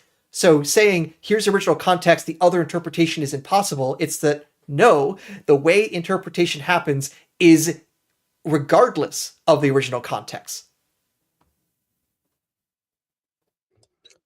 Right. You ready to continue? Mm-hmm. Okay. Continue to prophesy after Jesus appears. So then he presents this next slide that's talking about. All right. So let's see. This next part is about this one is so Christ and confusing. Philo. Honestly, this next part. Yeah, I'm not exactly sure what he's trying to talk about here. Well, let's play it for the audience and let's see if the audience can interpret it, because honestly, I'm bamboozled. Yeah. Okay. So this is going to play until his Melchizedek rant. So I'll just let it play that entire time. About Jesus and Philo, claiming that so Philo was a Hellenistic Jewish philosopher, as I'm sure you and your audience knows, who lived in and around the time of Jesus. And he talked about this Logos figure. And Aaron quotes all these passages from the New Testament claiming that it's similar to what Philo's talking about. And it's talking about Jesus. In some ways, kind of, but here's the thing. He quotes several passages in the New Testament from people who've already started believing that Jesus was a Logos that Philo described in his writings during and after the life of Jesus. Philo died around the year 50 CE, 20 years after Jesus' supposed resurrection, but he never mentioned him. Here's some quotes from Philo regarding the Logos and other divine figures. I'm sorry, I don't have the citations for them, but I promise I'm not making these up. No, it's fine. For he called that divine and heavenly wisdom by many names, and he made it manifest that he had many appellations. For he called it the beginning and the image and the sight of God. For it was impossible for anything mortal should be made in the likeness of the Most High God, the Father of the universe, but it could only be made in the likeness of the second God, who is the Word. Philo is claiming the Word is a second God. I like to use this when I argue with Christians about the Trinity, because they try to bring up Philo, and I'm like, yeah, he's saying Jesus is second God, not one and the same. The name cherubim designates two original virtues which belong to the deity, namely his creative and his loyal virtues. The one in which has the title of God, and the other the royal virtue of the Lord. He's talking about the two cherubim that are guarding the gates of the Garden of Eden. According to Philo, God calls one cherubim God and the other cherubim Lord. Again, these titles are divvied out, not really like liberally or generously, but they're not designated to one person. It's like a rank in the military. It's given to the people who have earned it. So to say that Philo is talking, early Christians are talking about the same one figure, it's misunderstanding what these early authors are trying to convey. Messiah or mysterious birth. Where's I going with this one? Oh, Melchizedek. Yeah. So I didn't hear an argument against mythicism here at all. No, I mean, he was talking about how Philo believes in cherubim that are these different figures and all this other. So, I mean, it just sounded like, oh, this Christ figure that Philo was talking about is a celestial figure. And so, like, not like a real earthly figure. I don't see how this at all. It also doesn't help when every example he pointed to with these titles being used were figures in heaven, like cherubim, or the creator of the universe logos. Are these terms ever used by Philo for a regular flesh and blood person? The closest you're going to find is Moses in Philo, because Moses will be effectively divinized in Philo, or at least temporarily divinized. That's the closest you're going to get. Yeah, well, honestly, I believe it's in How Jesus Became God, the Bart Ehrman book. Mm-hmm. I believe Bart Ehrman alludes to the idea that Moses, I believe it was Moses, was constructed in heaven by God, like his body, and then sent to earth to do things. And then when he died, he, went back up into heaven. So, like, him, like Philo believing, or that these titles being levied onto Moses seems to make sense if Moses was like created in heaven, at least by Philo's recollection. But in any case, it seems like they're playing a bit of a double standard here. Like because on the one hand they require us to have like these very specific instances in history of like somebody not existing, or like people Christians worshiping a purely mythical or celestial being, but yet they don't require them of their own hypothesis here. And it's even worth noting that Philo will have an extremely high view of Moses, but not say Moses is the Logos and the creator of the universe. The Christians will say that about Jesus, which would suggest the earliest Christians have a higher view of Jesus than they do of Moses, which, again, if Moses is of some supernatural sort, according to Philo, and Jesus is higher, and the Christians think the same thing as Philo, let's run the conclusion. Jesus is even more supernatural, more cosmic than even Moses was. So, doesn't sound like a first century carpenter to me. No, it doesn't. But it definitely sounds like the figure that the first Christians were trying to worship, or that they were worshiping, because this original figure was supposed to be like the ultimate prophet, like the prophet to end all prophets. Yeah. And it's also a little bit weird that Ricky was like, the correspondence between Philo and the New Testament is kind of, sort of. He's kind of wishy-washy about it. It's like, it's really the same language, and he doesn't cite anything to show that it's not a good connection. So I'm just pointing out that was his rhetoric, and he had nothing to back it up other than he didn't like it, I guess. It's pretty darn clear that, hey, the sort of figure that Paul is talking about in his early letters is the same sort of figure that Philo has. And if Philo has this supernatural heavenly being, Paul's talking about the same thing. We should say, hey, this looks like the same entity, rather than first century carpenter turned in this sort of thing. Right. Exactly. You ready to continue? Yep. Let's get our Melchizedek on. All right, Melchizedek. Oh yeah. Yes, I'm excited about this one. So he mentions all these passages talking about Melchizedek. Notice all the passages that he mentions are from the New Testament, except for these Numbers and Ezra, but that's not about Melchizedek. Want to know why? In the entire New Testament, Melchizedek is mentioned 8 times, every one of them in the book of Hebrews. That's why Aaron, and any other mythicist likes to cite Hebrews, because Melchizedek is talked about in Hebrews. He's not. I just want to point out, that's not why I ever cite Hebrews. There's a reason to cite Melchizedek. I get that, but like, anytime that I've mentioned Hebrews, it's not for Melchizedek reasons. Yeah. It's also worth noting, in that slide that he was showing, I only mentioned Melchizedek in one verse. Most of it was actually not even related to Melchizedek, so it's a little bit interesting that he got fixated. And also, the fact that he's only mentioned in Hebrews isn't actually an argument against anything, because again, the whole point is, what did the earliest Christians believe? Does Hebrews represent early Christianity? It looks like it. And do they talk about Jesus in the same way they talk about this supernatural Melchizedek figure? Yeah.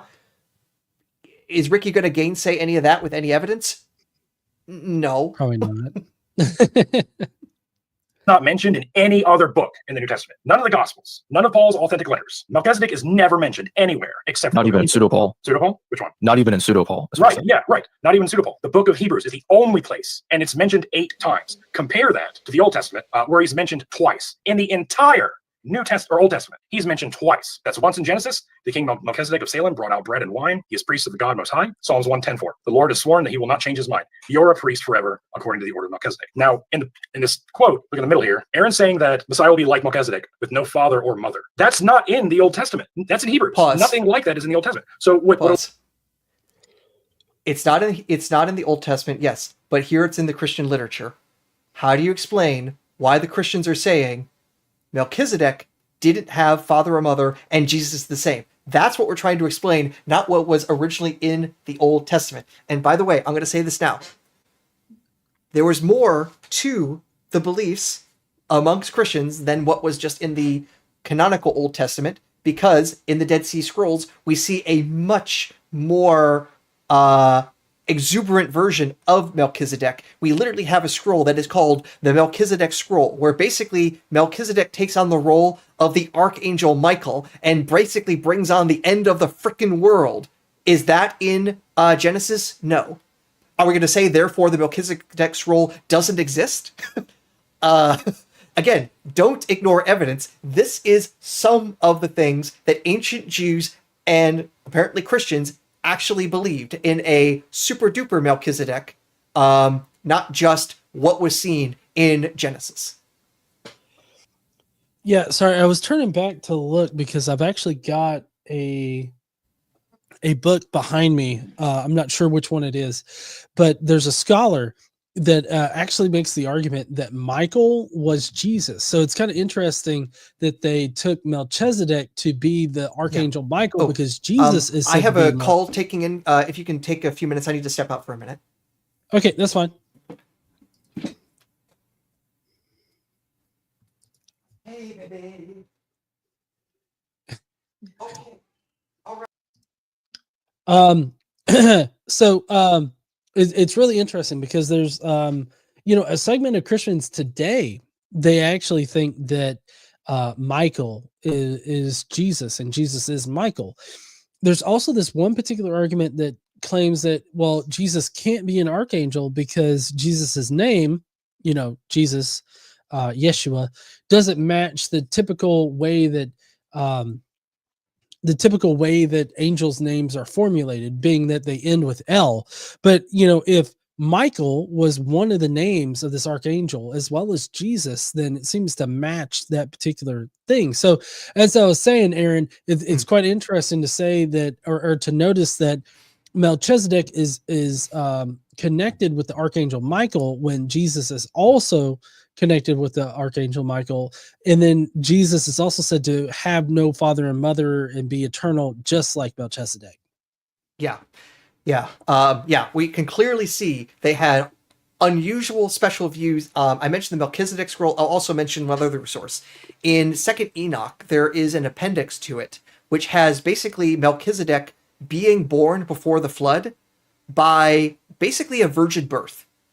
And then he is taken up into heaven and kept up there, basically to hang out until after the flood, and then Abraham comes, so that way Melchizedek can come down and say, hey, Avi, I'm going to, bless you, and then run away again. That's in 2nd Enoch. So again, we have views of Melchizedek that are clearly not literally in Genesis, but were imagined to be the case in all sorts of other Jewish literature, and the Christians are basically following the same traditions. We can't ignore that background and say the only views they had of Melchizedek were just that of Genesis and Psalms. In fact, technically not even Psalms. There's a good argumentation that Psalm 110 isn't talking about Melchizedek. If you break down Melchizedek, the words are literally righteous king. So it's saying you are a priest forever of like a righteous king, rather than this one figure. Bob Cargill, in his recent book on Melchizedek, also argues about how to possibly interpret that. So an additional complication which shows, hey, even verses that weren't originally about Melchizedek became about Melchizedek in the Old Testament, let alone all the stuff that came after. Interesting. All right. You ready to continue? Yes. Okay. A lot of these like mythicist apologists do is the exact same thing that Christian apologists do. They're interpreting the Old Testament through the lens of the New Testament. And if you keep watching that debate, Aaron even goes further and starts interpreting the New Testament through the lens of the early church fathers. You can't interpret scripture backwards. You have to interpret it forward. If you really want to understand what's happening, that's not how it works. You can't read the New Testament and say, oh, cool, Hebrews says this about Melchizedek. What does the older texts say about him? Nothing like this. Nothing. Again, this. So what? We're trying to understand, what did the early Christians believe? And when they tell us, you can't say, that's not what the Christians means because this is what the Old Testament says. No, if the Christians are telling you, this is what we believe them. Right. I mean, like, I don't understand his criticism here. It's like, oh, you like the only meaning of the Old Testament text is what the Old Testament writers wrote. I think the fallacy that's going on here is he thinks that I am saying this is what the Old Testament was originally saying, and I'm not. What I'm saying is, here are the sources that the Christians used and interpreted it into their more amazing theology. Not that this was original to it and a natural outgrowth. It's that here are the ways that interpretations existed in the first century, and here's one way that the Christians took those interpretations to create their messianic figure. And this is actually going to be true whether or not there is an historical Jesus. Whether there is a historical Jesus or not, Hebrews is saying that Jesus is like Melchizedek. That's irrespective of what the Old Testament said about the figure. Yeah, it seems to me like I don't know if Ricky's doing this or not. I don't know if Captain Dadpool's doing this or not.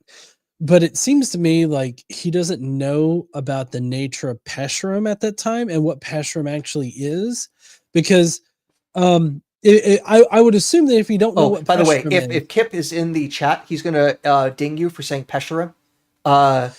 He's picky about this. The plural is Pesherim. Pesherim. Sorry. Yes. So I'm not an expert in Hebrew, but I know at least how to make that plural, and I'm just going to head off that criticism before somebody comes along and says, you guys don't even know Hebrew, we can dismiss everything you say. I know just enough Hebrew to say that's not a good argument against what we're saying. Right. Yeah.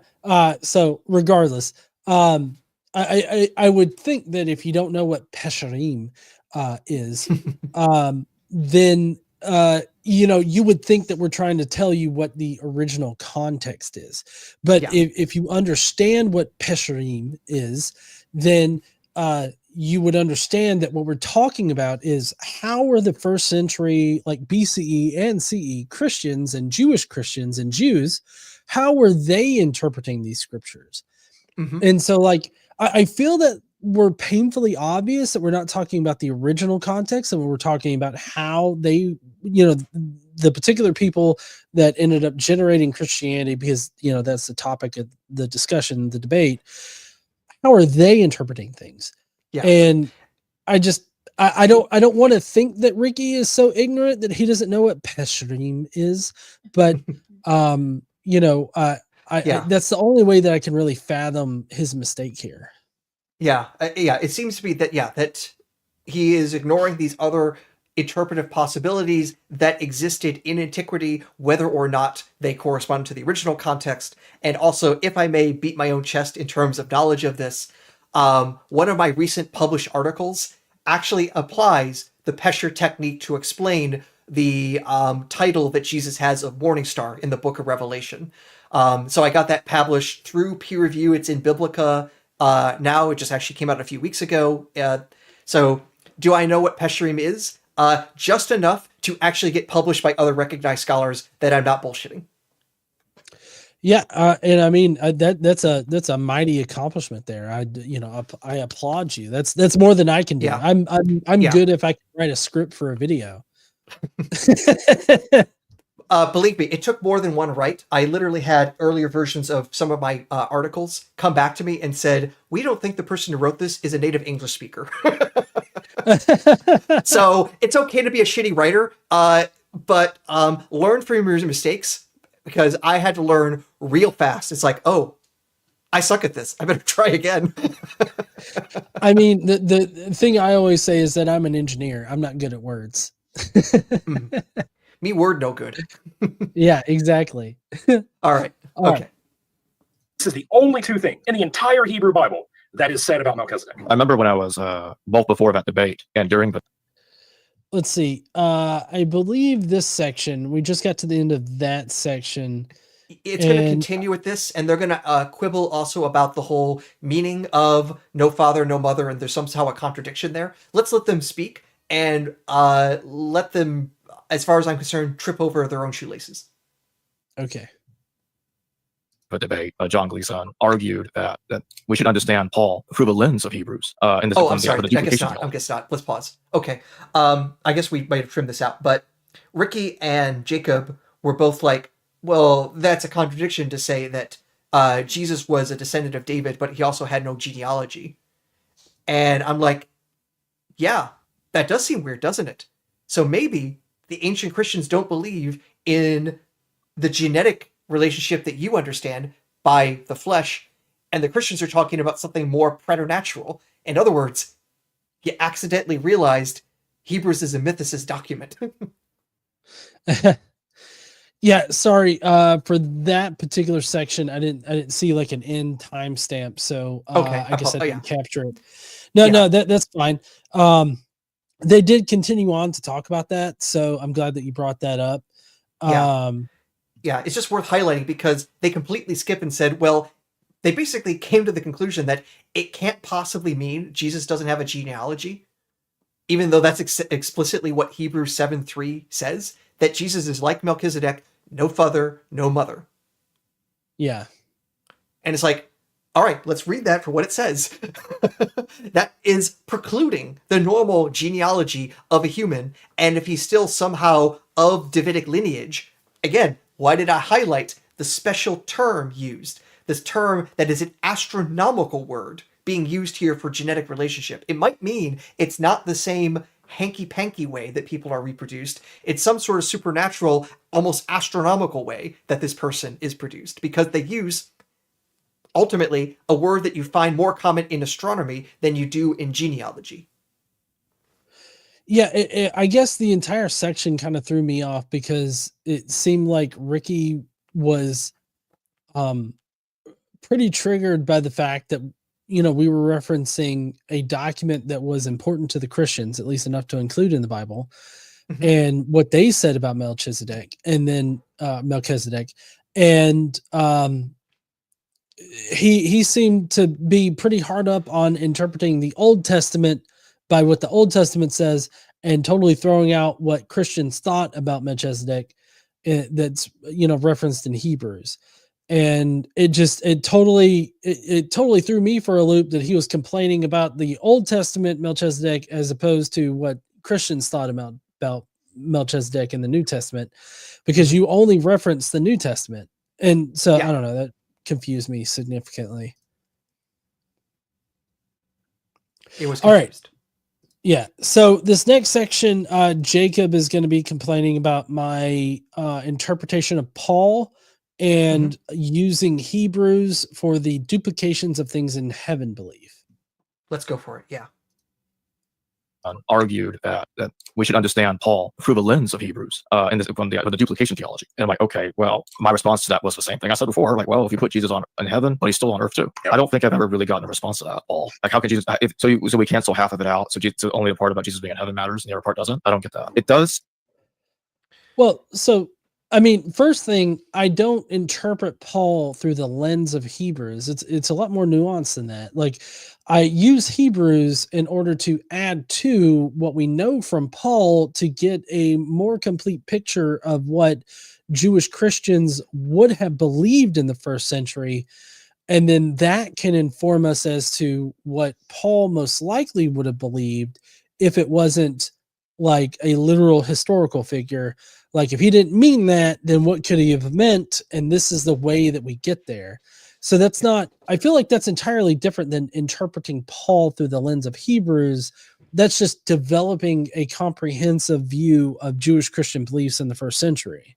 Yeah, or more precisely to say early Christianity. We're taking here are the documents from early Christianity, and here are what they say, and we're going to use the documents of early Christianity to understand early Christianity. And if Paul is an early Christian, unless he says something to contradict those other sources, he's more likely to be concordant with other early Christian beliefs than contrary to them. That is valid. To say that Paul believes this, Hebrews believes this, but Paul explicitly doesn't believe something that Hebrews says is something that you would have to actually argue rather than assume that Paul can't possibly believe that unless he explicitly says it. In fact, at one point in the debate, Jacob basically argues that if Paul doesn't say something, he actively doesn't believe the thing. And that's illogical. Like, for example, Paul doesn't say that Athens is in Greece. Does that mean Paul actively believes Athens is not in Greece? That would be absurd, right? Right. Yeah. So, like I said, we're just trying to collect. Here are all the documents from early Christianity. Here's the picture it paints, and that's a reasonable thing to do. Agreed. This might be the Jesus killed in outer space section. I think that's this section. In some sense, look like it, but that does not negate what Paul says elsewhere that Jesus became a man. He literally says in Philippians that Jesus took the likeness of a man, the likeness of men. So he became a man and suffered crucifixion. Again, that takes me to the next point. If Jesus Pause. So I almost forgot. So the duplication theology. Jacob wants a refutation of what's going on there. So I think he's misunderstanding what the duplication theology is. It's not that everything on earth is exactly the same as what's in heaven, as if the two are always moving perfectly in parallel and everything happening in heaven is identically happening on earth.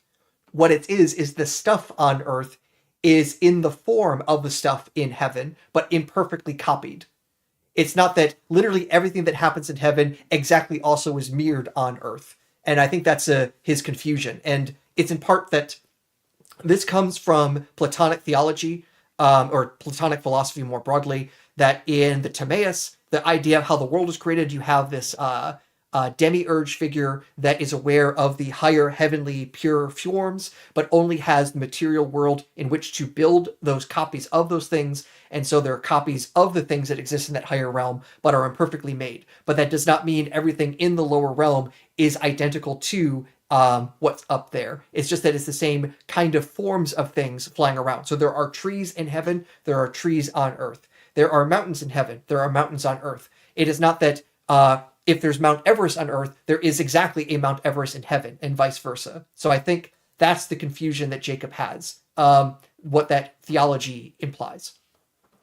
Yeah, I've never encountered an argument, like either Platonic or not, of it saying that like there's a sort of things that are happening in heaven are happening in the exact same way and the exact same time frame, like as a mirror image as here on earth. It's always been like, well, there are copies in heaven that are more and more perfect copies as you go through the levels of heaven, right? And on earth there are imperfect copies that have to be cleansed with blood and all this other stuff. And so it's not like, the events are copied in heaven, like not the exact same things that are happening on earth are happening in the heavens, like in the exact same time frame. It's like, just the rituals that take place down here, the things that are in the heavens and all that are more perfect copies exist in heaven. Yeah. And also Hebrews is explicit that the stuff happening on earth isn't good enough. So Jesus has to do things in the celestial temple because the stuff here on earth doesn't cut it. It has to be done with magic Jesus blood in the heavenly temple, not on the earthly temple, because that just doesn't have the juju needed to enact what Jesus came to do. So Hebrews is even explicit that the heavenly temple is doing things that the earthly temple can't. It's not that there's a perfect correspondence as if everything on earth is perfect puppetry of what happens in the heavens. So that's the mistake I think Jacob is making. Yeah. And I can't remember if it was Philo or if it was Hebrews that that talked about. I had it. I had what I was going to say, and then I lost it. Oh, that that the Messiah, the archangel figure, that Mhm. he never stepped foot in a temple like on earth, like this imperfect temple that is on earth, that he only ever resided in the perfect temple that exists in heaven. Yeah. There. Well, at the very least, it says that basically the spilling of blood or the splattering of blood in the priestly ritual had to be done in the heavenly temple. Yeah. And there's this verse in Hebrews 8:4 that in some translations would actually suggest Jesus never was on earth, because it says, if he were a priest, he would have been on earth doing such and such. But using the phrase "if he were" is a counterfactual statement, which is to say Jesus wasn't on earth, but if he were, this wouldn't have done it anyways, which at least would imply wasn't on earth. In fact, that's one of the quote unquote smoking guns that Earl Doherty points to in his book on the Jesus puzzle, which is basically the earlier version of Carrier's work.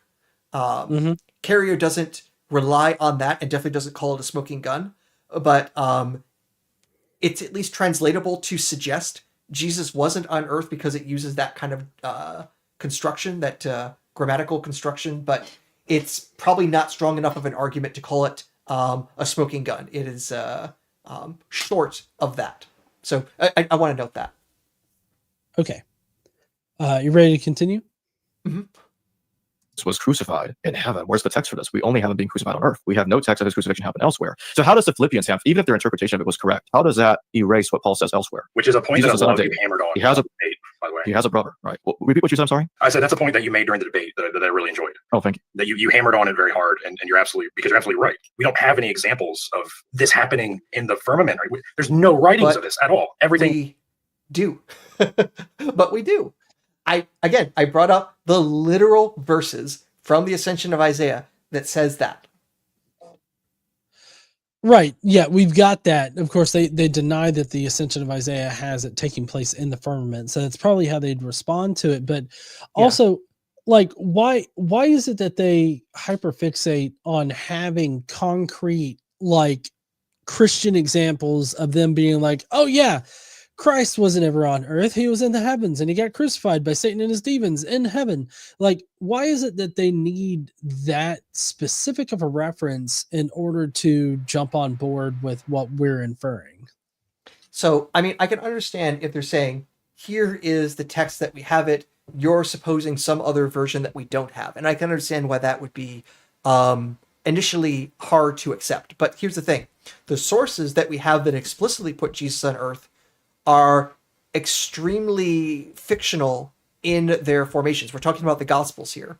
And we're not talking about like multiple witnesses to these things. We're talking about Mark and everyone else afterwards who is influenced by Mark's Gospel. And before Mark, do we have Paul clearly putting any of the life of Jesus on earth? And the answer is not clearly. Not in any places Paul clearly placed Jesus on earth. So saying in these later sources that we see are highly mythological, or at least highly legendary, are going to be the way that we are going to read earlier Christianity, is to read the future into the past in the same way Ricky is complaining that I use the New Testament to read the Old Testament, or the later church fathers to read the New Testament. Not only am I not committing the sin that Ricky has, they are literally committing the sin that they're accusing us of. Right. You ready to continue? We have about crucifixion and resurrections happens here on earth. Now, I remember Aaron retaliating by saying that we do actually have an example. So he brings up Plutarch. And he mentioned Osiris, what Plutarch does about Osiris. I'm like, well, okay, did Osiris die by crucifixion in heaven or hell, wherever it was he died? No. Well, my point, I rest my case. We still have a problem. Well, I don't think that you brought that up. I think that I'm the one that brought up Plutarch and Iris and Osiris. And my memory is I did bring up Osiris as an example of death in the heavens. And now Jacob's statement is, well, it's not this specific kind of death. Well, that's pretty much irrelevant. If gods can die in the heavens, then Jesus can also, as a god, die in the heavens, or a divinity die in the heavens. That it's a particular form of death is kind of irrelevant. If you can die one way, you can die other specific ways. what's the argument here? Now, in other debates, Jacob will say, well, Jesus specifically died by Roman crucifixion. Now, if you go and look at the letters of Paul, how many times does he say that Jesus was killed by Roman-style crucifixion? Yeah, he doesn't. He just says cross. Yeah, exactly. And not even cross. The term used there is staros, which is basically pointy stick. And you can find execution by pointy stick in the Old Testament that isn't actually the crucifix form in Romans or in the Roman system. So, for example, I looked at the Septuagint translation of Esther, and the villain in Esther, he gets executed by the king of Persia at the end, and he is put up on a giant staros. So that's how his execution is. So here is a non-Roman crucifixion or staros use. It's not something only the Romans did. Far and away, it was a much more ancient thing and more wide thing than that. Paul doesn't say that specifically the Romans executed him or used Roman-specific techniques. He says he was killed by crucifixion, and or at least his body was put up on a stick. And that is more broad than what Jacob is forcing it to say. And even if we are going by nailing to a piece of wood, the fact of the matter is, if we have other examples of gods dying in heaven, saying, but we don't have this specific kind of death in heaven, therefore it didn't exist, or it was not even conceptually possible, is just kind of absurd. I can imagine people being beheaded, but I can't imagine people being electrocuted. It's like, what? I don't even understand the argument. Yeah, I remember doing some research on, crucifixion, like the method as it's changed throughout time. And like it literally is just anybody, as far as like a historical context goes, so it's literally anybody that's executed or their dead body is displayed on a stick.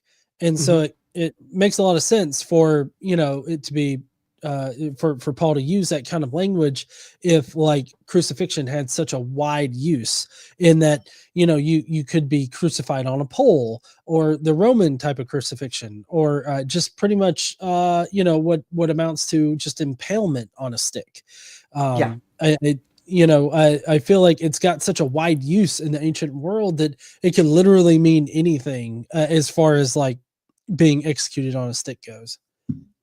Yeah, it's also worth noting that in the Talmud version of the execution of Jesus, Jesus's dead body is put up on a staros.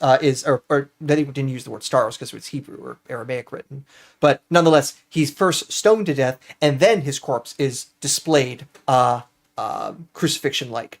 And that's actually the normal precedent, that you first kill the person and then you display the body. Kind of like in Game of Thrones, you first behead the person and then you put their head on a pike for everyone to see. Yeah. I got you. You ready to continue? Mm-hmm. Problem. I want text for a crucifixion somewhere else besides Earth. Osiris doesn't count. So the point I wanted to make about And again, Ascension of Isaiah, chapter 10, it says that's where Jesus is killed. That's where Jesus is resurrected from the firmament. Right. Let's see. I think this next part is about Philippians 2. Yep, the Philippians hymn. Yeah. Ricky's going to have something to say that's both interesting and irrelevant. Philippians chapter 2. For those who's watching who don't know, many, maybe even most scholars think this is the earliest Christian text that we have. They think that Paul is quoting a pre-Pauline creed that even predates like Genesis chapter 15.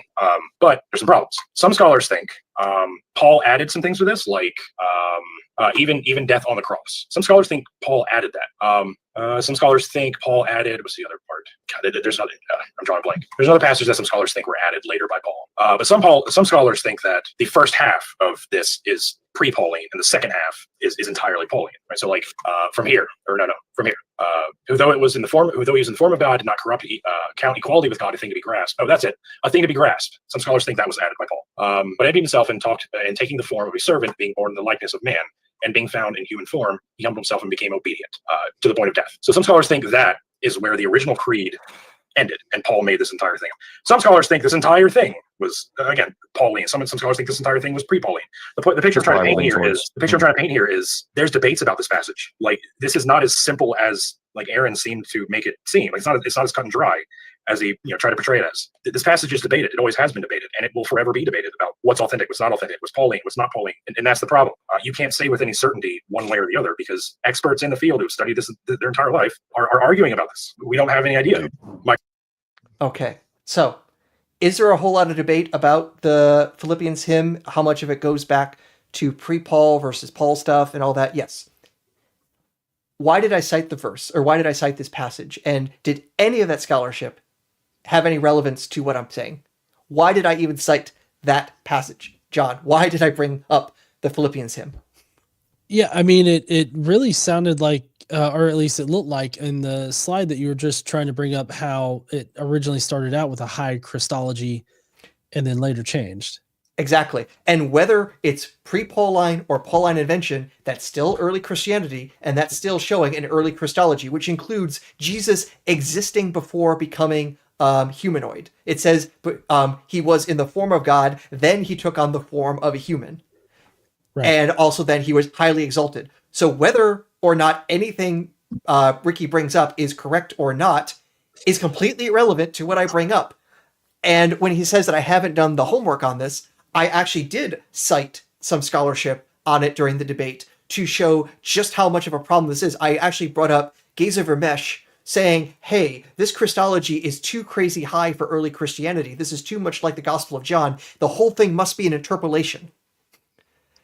That's how much other scholars are just like, oh, geez, we can't explain this. We need to get rid of it, basically. And Geza Vermesh was not some nobody, weirdo, fringe person. No, he was an extremely respected scholar of the Dead Sea Scrolls and the Jewish Christian tradition before his death, maybe 10 years ago. I forget exactly when. So I cited persons.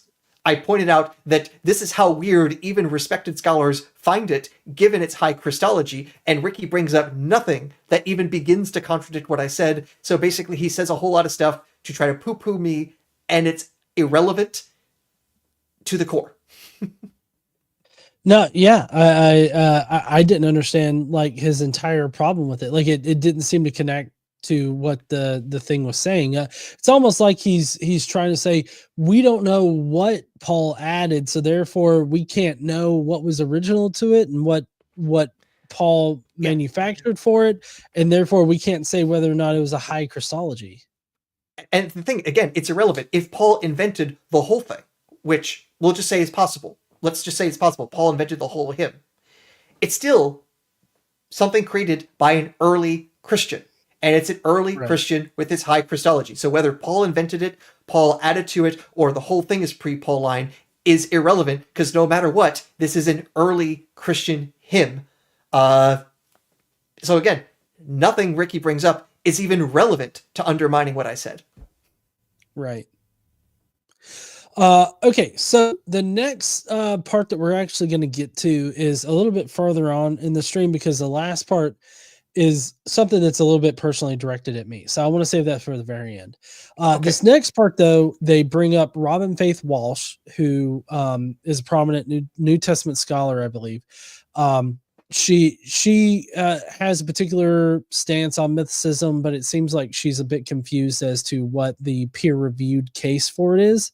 Mm-hmm. And so they bring her up for whatever reason. And we just wanted to cover that. Mythicist is because it's way too much effort to have to dispel. Paul tells us, he talks to James, he talks to Peter, that these were Christ followers in his lifetime. It's too much work for me, and he doesn't get along with them either. It's too much work for me to imagine like those two made up Jesus, and now Paul's making up, knowing the guys who knew it, and that it's all just like a fake thing. I don't think human beings work that way sociologically very often. So he has to claim I'm talking to the risen Christ, because his so-called competitors, not competitors like super apostles, but other people who are claiming authority with the early church, actually knew the guy. And so he's able to claim like, well, I talked to him more recently than you did. And so it's really important to him to have that Christ figure, that risen Jesus, those divination experiences as a source of authority. Yeah. So the one problem that I have with what she said here was basically just that she kind of made a logical leap there that, or maybe a factual leap that, these people that Paul was talking to actually knew the guy, when that's not what Paul says. Like, Paul never indicates that anybody actually knew Jesus while he was like walking around on earth or anything. Yeah. And it's also worth noting that the hypothesis that we have about Jesus is not that Peter and James or Peter and John completely concocted and faked beliefs about Jesus. We're saying they sincerely believed that the figure they worshipped was this heavenly being originally. Paul fell in line with that kind of belief, and only later was the idea of a Jesus on earth the thing that was being promoted. We're saying the earliest version is heavenly Jesus, no lies necessary.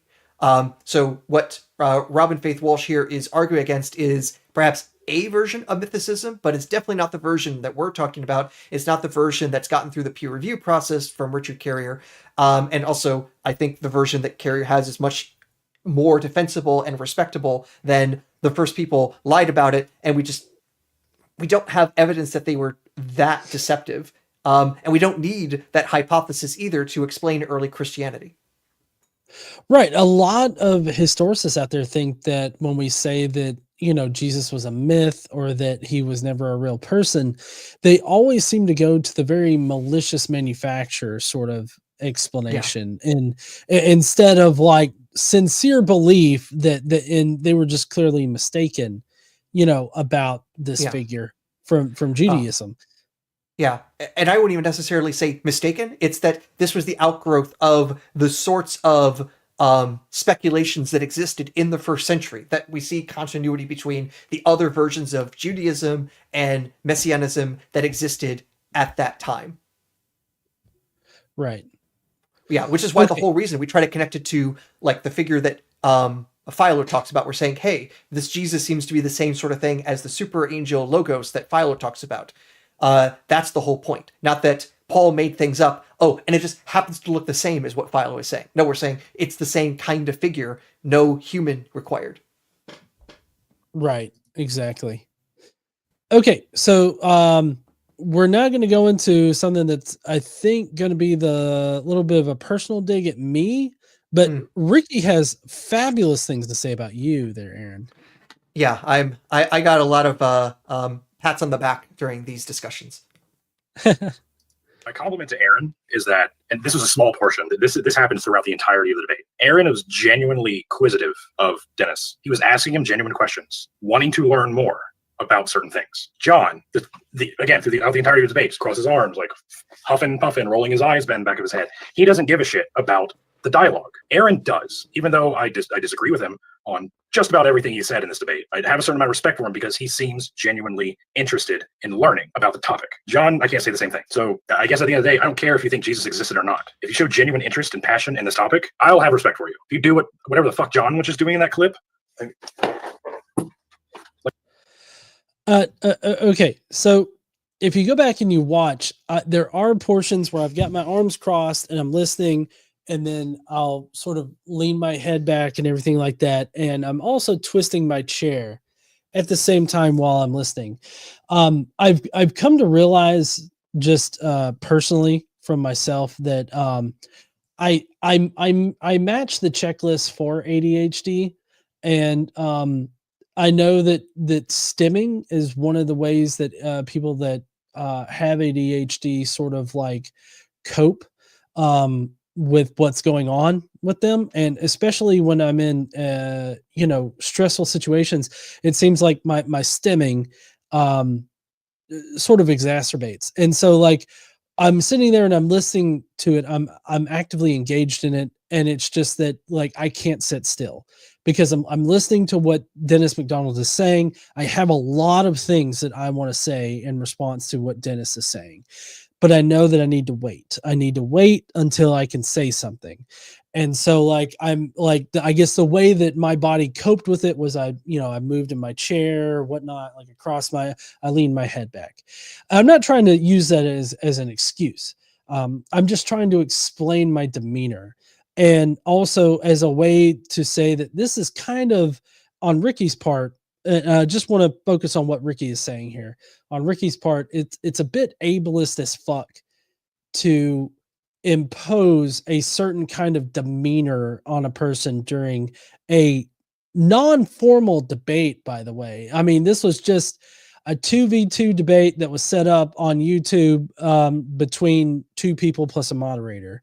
And so like, I don't know. It feels rather judgmental to be like, oh, John didn't act when he was silent and listening to Dennis MacDonald like I wanted him to act and how I expected him to act. And so therefore he was not listening, and he did not give a shit about the conversation. And I find that's very judgmental of Ricky. And I've coming from the South and everything like that, like I get being insensitive to people that suffer from different different predispositions and things. But at the same time, I've at least tried to recognize that, like, oh, maybe this person has a struggle that I don't recognize, maybe. And so, like, I don't know. I feel like he's being a bit over judgmental here, and he's jumping to a conclusion that I wasn't listening or I wasn't taking the call or the debate serious. Yeah. And I mentioned this in our chat beforehand that in general, I think we are all bad at actually reading and interpreting body language. And if I can actually give an example also to be a little bit critical in return towards you and Richard, because I remember some of the streams that you had where you were talking about responses from Bart Ehrman, where you look at the expression in his face and he just like looks really angry and emotional about the discussion points with mythicism. And I was feeling that same sort of way. But recently, when I went to SBL and I went to a panel where Ehrman was one of the panelists along with a bunch of other people, and they were talking about the awesome documentary Satan's Guide to the Bible, which if you haven't watched, I recommend. John Collins is giving his talk, and I'm looking at Ehrman sitting there at the table, and he has like the exact same expression in his face. He looks like like really angry and just like hating everything he's hearing, and he just wants to like, stand up and shout about things. But once Collins is done and sits down, Ehrman gets up and says, I agree with everything John just said. It's like, okay, I cannot read him. I do not want to play poker with him because he's got an awesome poker face. I could not possibly interpret him correctly. So in general, I have learned that it is much harder to correctly interpret a person based on body language. So let's all be a bit more careful and forgiving about these sorts of things. And all the more so if there are other underlying reasons for the way we express things. Yeah. And again, I don't mean to use like my undiagnosed ADHD as an excuse for my body language, but more of an explanation as to like, why I was doing the things. I do them unconsciously. So I feel like the way that I responded to Dennis, the way that I interacted with Dennis definitely showed that I was paying attention. I was engaged and everything like that. Now, we're about to get to a section where Ricky gets really upset on behalf of Dennis MacDonald. Like, what the fuck is that? You're talking to a scholar who has done you're not this sharing your screen for 30 plus years. Oh, shit. So sorry.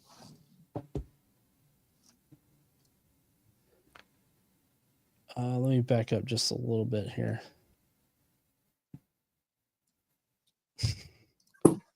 Like, what the fuck is that? You're talking to a scholar who has done this for 30 plus years and knows more than you will ever know on this topic. You should be asking him questions. That's what Aaron's doing. He's trying to learn from him. All John is doing is criticizing him, jumping in and saying, oh, you're not being fair. You believe this. Okay, dude, do you. But that's not the best way to go about it. I think Aaron, again, even though I disagree with pretty much everything he said in this debate, I think he handled it very, very well. And he took it very, very seriously. John did not. That's the reason I play that clip. All right. Well, sorry. I'll let Jacob say, because Jacob, doesn't really take a position. Yeah, I'm not going to claim what John was doing when he did that, but I will say it was odd. I remember wondering what was going on there. That's all I will say about that. And maybe that's just me. I'm hyper observant about that kind of stuff, and I just couldn't help but notice how Aaron was genuinely interested in the dialogue, and John was just the entire time he was like, "Oh, there's something better I could be doing right now." Yeah, I don't know. I don't know what was going on there. Well, so I mean, I don't know. I feel like as far as like my attention goes, like I was definitely dedicated to listening, but how I guess maybe how slow Dennis was talking and like how he was meandering around topics and everything. Like my brain was like, oh, definitely get to the fucking point, get to the fucking point, get to the fucking point. But like I didn't want to, be that rude, I guess, and interrupt and be like, could you get to the fucking point, please, there, Dennis? Like I wasn't gonna interrupt with that. But I do feel like that I showed that I was engaged, while I didn't show utmost respect towards Dennis.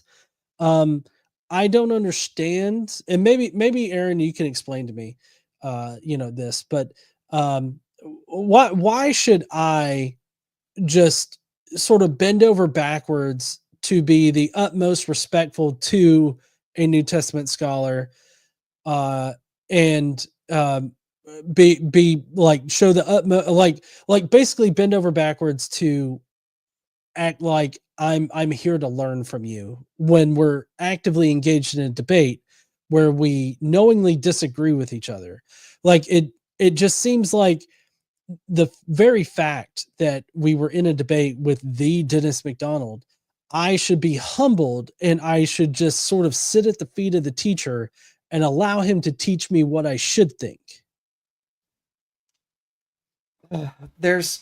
I think ultimately the answer is more political than anything, in that sometimes appearances matter more than reality. And the appearance can be that if you are more visceral, that to an outside observer, it can look like a transaction between an adult and child rather than two peers. And I think that's the perception that Ricky is going with, that you're coming in, and because he holds Dennis in high regard, and you coming in like that, he's seeing it as like child to parent, and that kind of petulance rather than peer to peer. Now, conversely, imagine this were the situation. You were completely cool as a cucumber, and Dennis was pissy.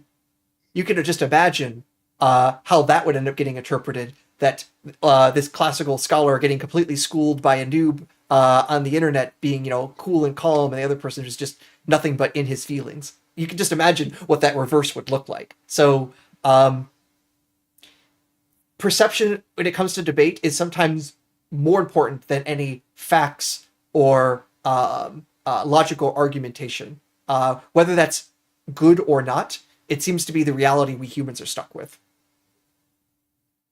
Yeah, no, I can see that. I just, I guess I don't have the same kind of reverence for like Dennis MacDonald. Like, yeah, I respect his work that he's done, like, on Two Shipwrecked Gospels. Like, I respect his work that he's done on those things. But if I disagree with somebody, like, I don't know, I just don't see myself like pulling punches or like, anything like that. With that being said, I mean, I've had different debates where I've had different demeanors and everything like that. I guess maybe this particular topic is like, I feel like I know this topic pretty well, to the point where if somebody says something that's factually wrong or actually illogical, I feel the need to like call it out. And I guess I just don't care about whether or not somebody deems it appropriate for me to call it out, kind of thing. Yeah, like I say, it's always good, though, to also step back and think about how other people will interpret it. Now, whether or not you care about how other people will interpret things, if it's a debate, that's kind of the purpose. You're trying to actually be persuasive to an audience. You're almost certainly not going to persuade your opponent in the debate.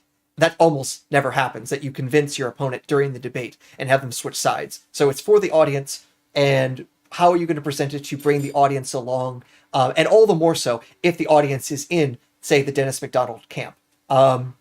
What's going to be the most persuasive, whether or not you are right. And yeah, like I say, that's ultimately kind of a more political thing rather than just facts and logic and that's when it comes to persuasion, there's logos and there's pathos. You have to consider both. And I'm not saying I'm perfect at this, far away. Am I perfect? But it seems like, according to Ricky, I did a better job of being listened to because of that. Yeah, I mean, I can see that. I guess my problem in debates in particular is that I get so hyper-focused in on making the argument that I just stop giving a shit about how other people perceive me, and I just genuinely react, which isn't to say that you're in any way kind of like, falsifying how you're presenting yourself or anything. I'm just saying, for me, I just get so hyper fixated on like the discussion or the topics or whatnot, and what I actually disagree with what they're saying. I focus on that, and it's like I don't even think about how other people perceive me. Yeah. Yeah, and there's a lot of social context to it all. I was just watching a video today about the relationship between Voltaire and Rousseau. And apparently they only met once physically, but had lots of letters with each other. And they would go back and forth between paragraphs, like saying, "You dumb fucker." And now come over here and have some milk together, and let's just hang out. It just goes back and forth between, this visceral argumentation, but also just sheer love and respect for each other. And I guess you could have that in pre-revolutionary France. It's a little bit more complex to have that sort of dude broness in the 21st century American context. So I hear similar things. Like, I am told you go to a conference and you're going to expect people to get quarrelsome with each other, but also scholars are supposed to be, completely gentlemanly towards each other.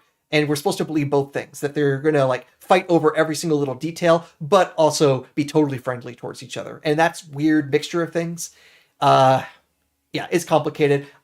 I might have had a little bit easier time doing that because I had previously met Dennis. I've had conversations. I've had breakfast with him at SBL, for example. So I feel like I already had that rapport with him. He wasn't just a person making arguments I disagreed with. So, like I say, it's complex to figure out how to best make these arguments.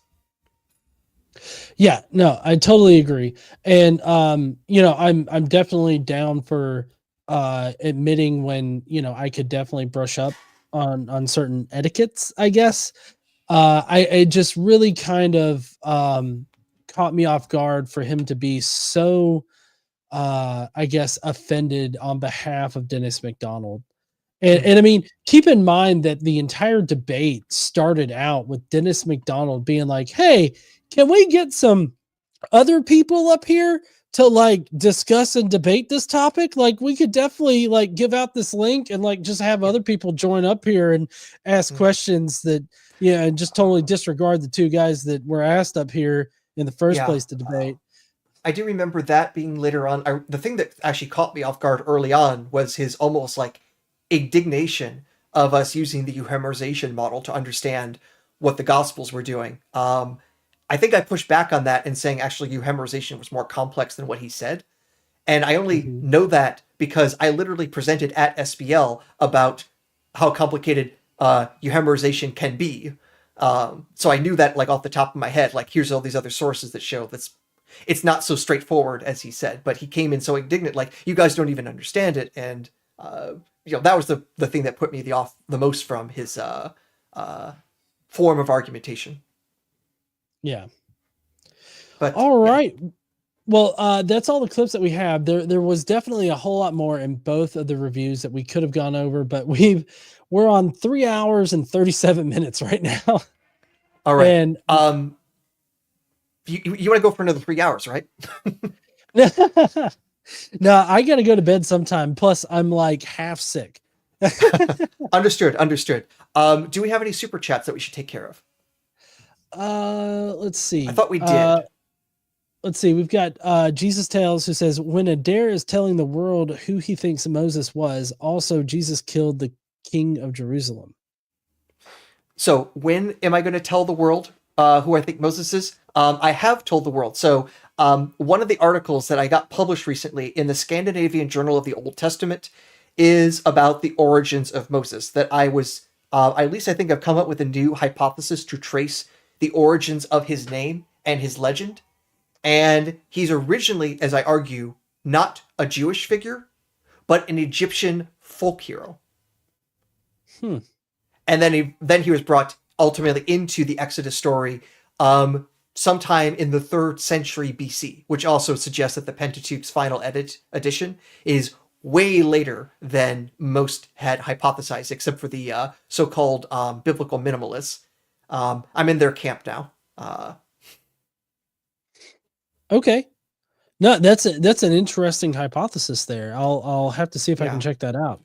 Yeah, because like most articles, it's behind a paywall, so there is that issue. But like I say, it's the most recent edition of the Scandinavian Journal of the Old Testament. That journal is basically where all the minimalists hang out, all the cool kids in Old Testament studies. Yeah, and I try to bring up a few different lines of evidence to indicate that it makes the most sense that his name comes from an Egyptian word, which had already been hypothesized, but I came up with a new hypothesis of what Egyptian word it is, but also based on linguistic changes that it has to be after the Jewish exile and almost certainly during the Hellenistic era, so after Alexander the Great. Huh. Okay. Interesting. All right. That was the only super chat that we hadn't covered. We covered the other ones during the stream actually. So Aaron, I really appreciate you sticking it out with me tonight. Really interesting. Every stream's really interesting with you and everything like that. Definitely everybody should buy Aaron's books. You can go on Amazon.com, look up Aaron Adair, and you can find his books. I know you got at least 2. There's the Star of Bethlehem one, and then there's the one about Jesus and aliens. Right. Aliens and Religion Where Two Worlds Collide. Right. That I co-wrote with Jonathan Memmis Pierce. We're currently working on another manuscript together on the Exodus about how it didn't happen. And my stuff about Moses was kind of a spin-off from that, because when I dove into it, I didn't have a position on where that came from. And then in my reading, I came across a really recent publication by an Egyptologist, and I'm like, oh, so the name isn't settled. All right, let me dig into it. Let's see. Holy crap, look what I just tripped over. So some stuff has already popped out from that. I'm waiting. I also have another article that's in review, and I'm hopefully getting the review back soon on another issue that came up with the size of the Exodus, because the tradition says that like over 600,000 military-age men came out of Egypt. So if you do the math, you realize, wait, 2 or 3 million people left Egypt all at once? Not even that many people lived in Egypt at the time, let alone could live in the desert for 40 years. What the hell? And so there's all these arguments about, well, the word that means for 1,000 doesn't mean 1,000. And strangely enough, my background in math came to the rescue and answered the question. So don't everyone ever tell you that there's no reason to do math and algebra. It could save your immortal soul. All right. That sounds really interesting. I can't wait for your new manuscript with Jonathan Pierce. Yeah.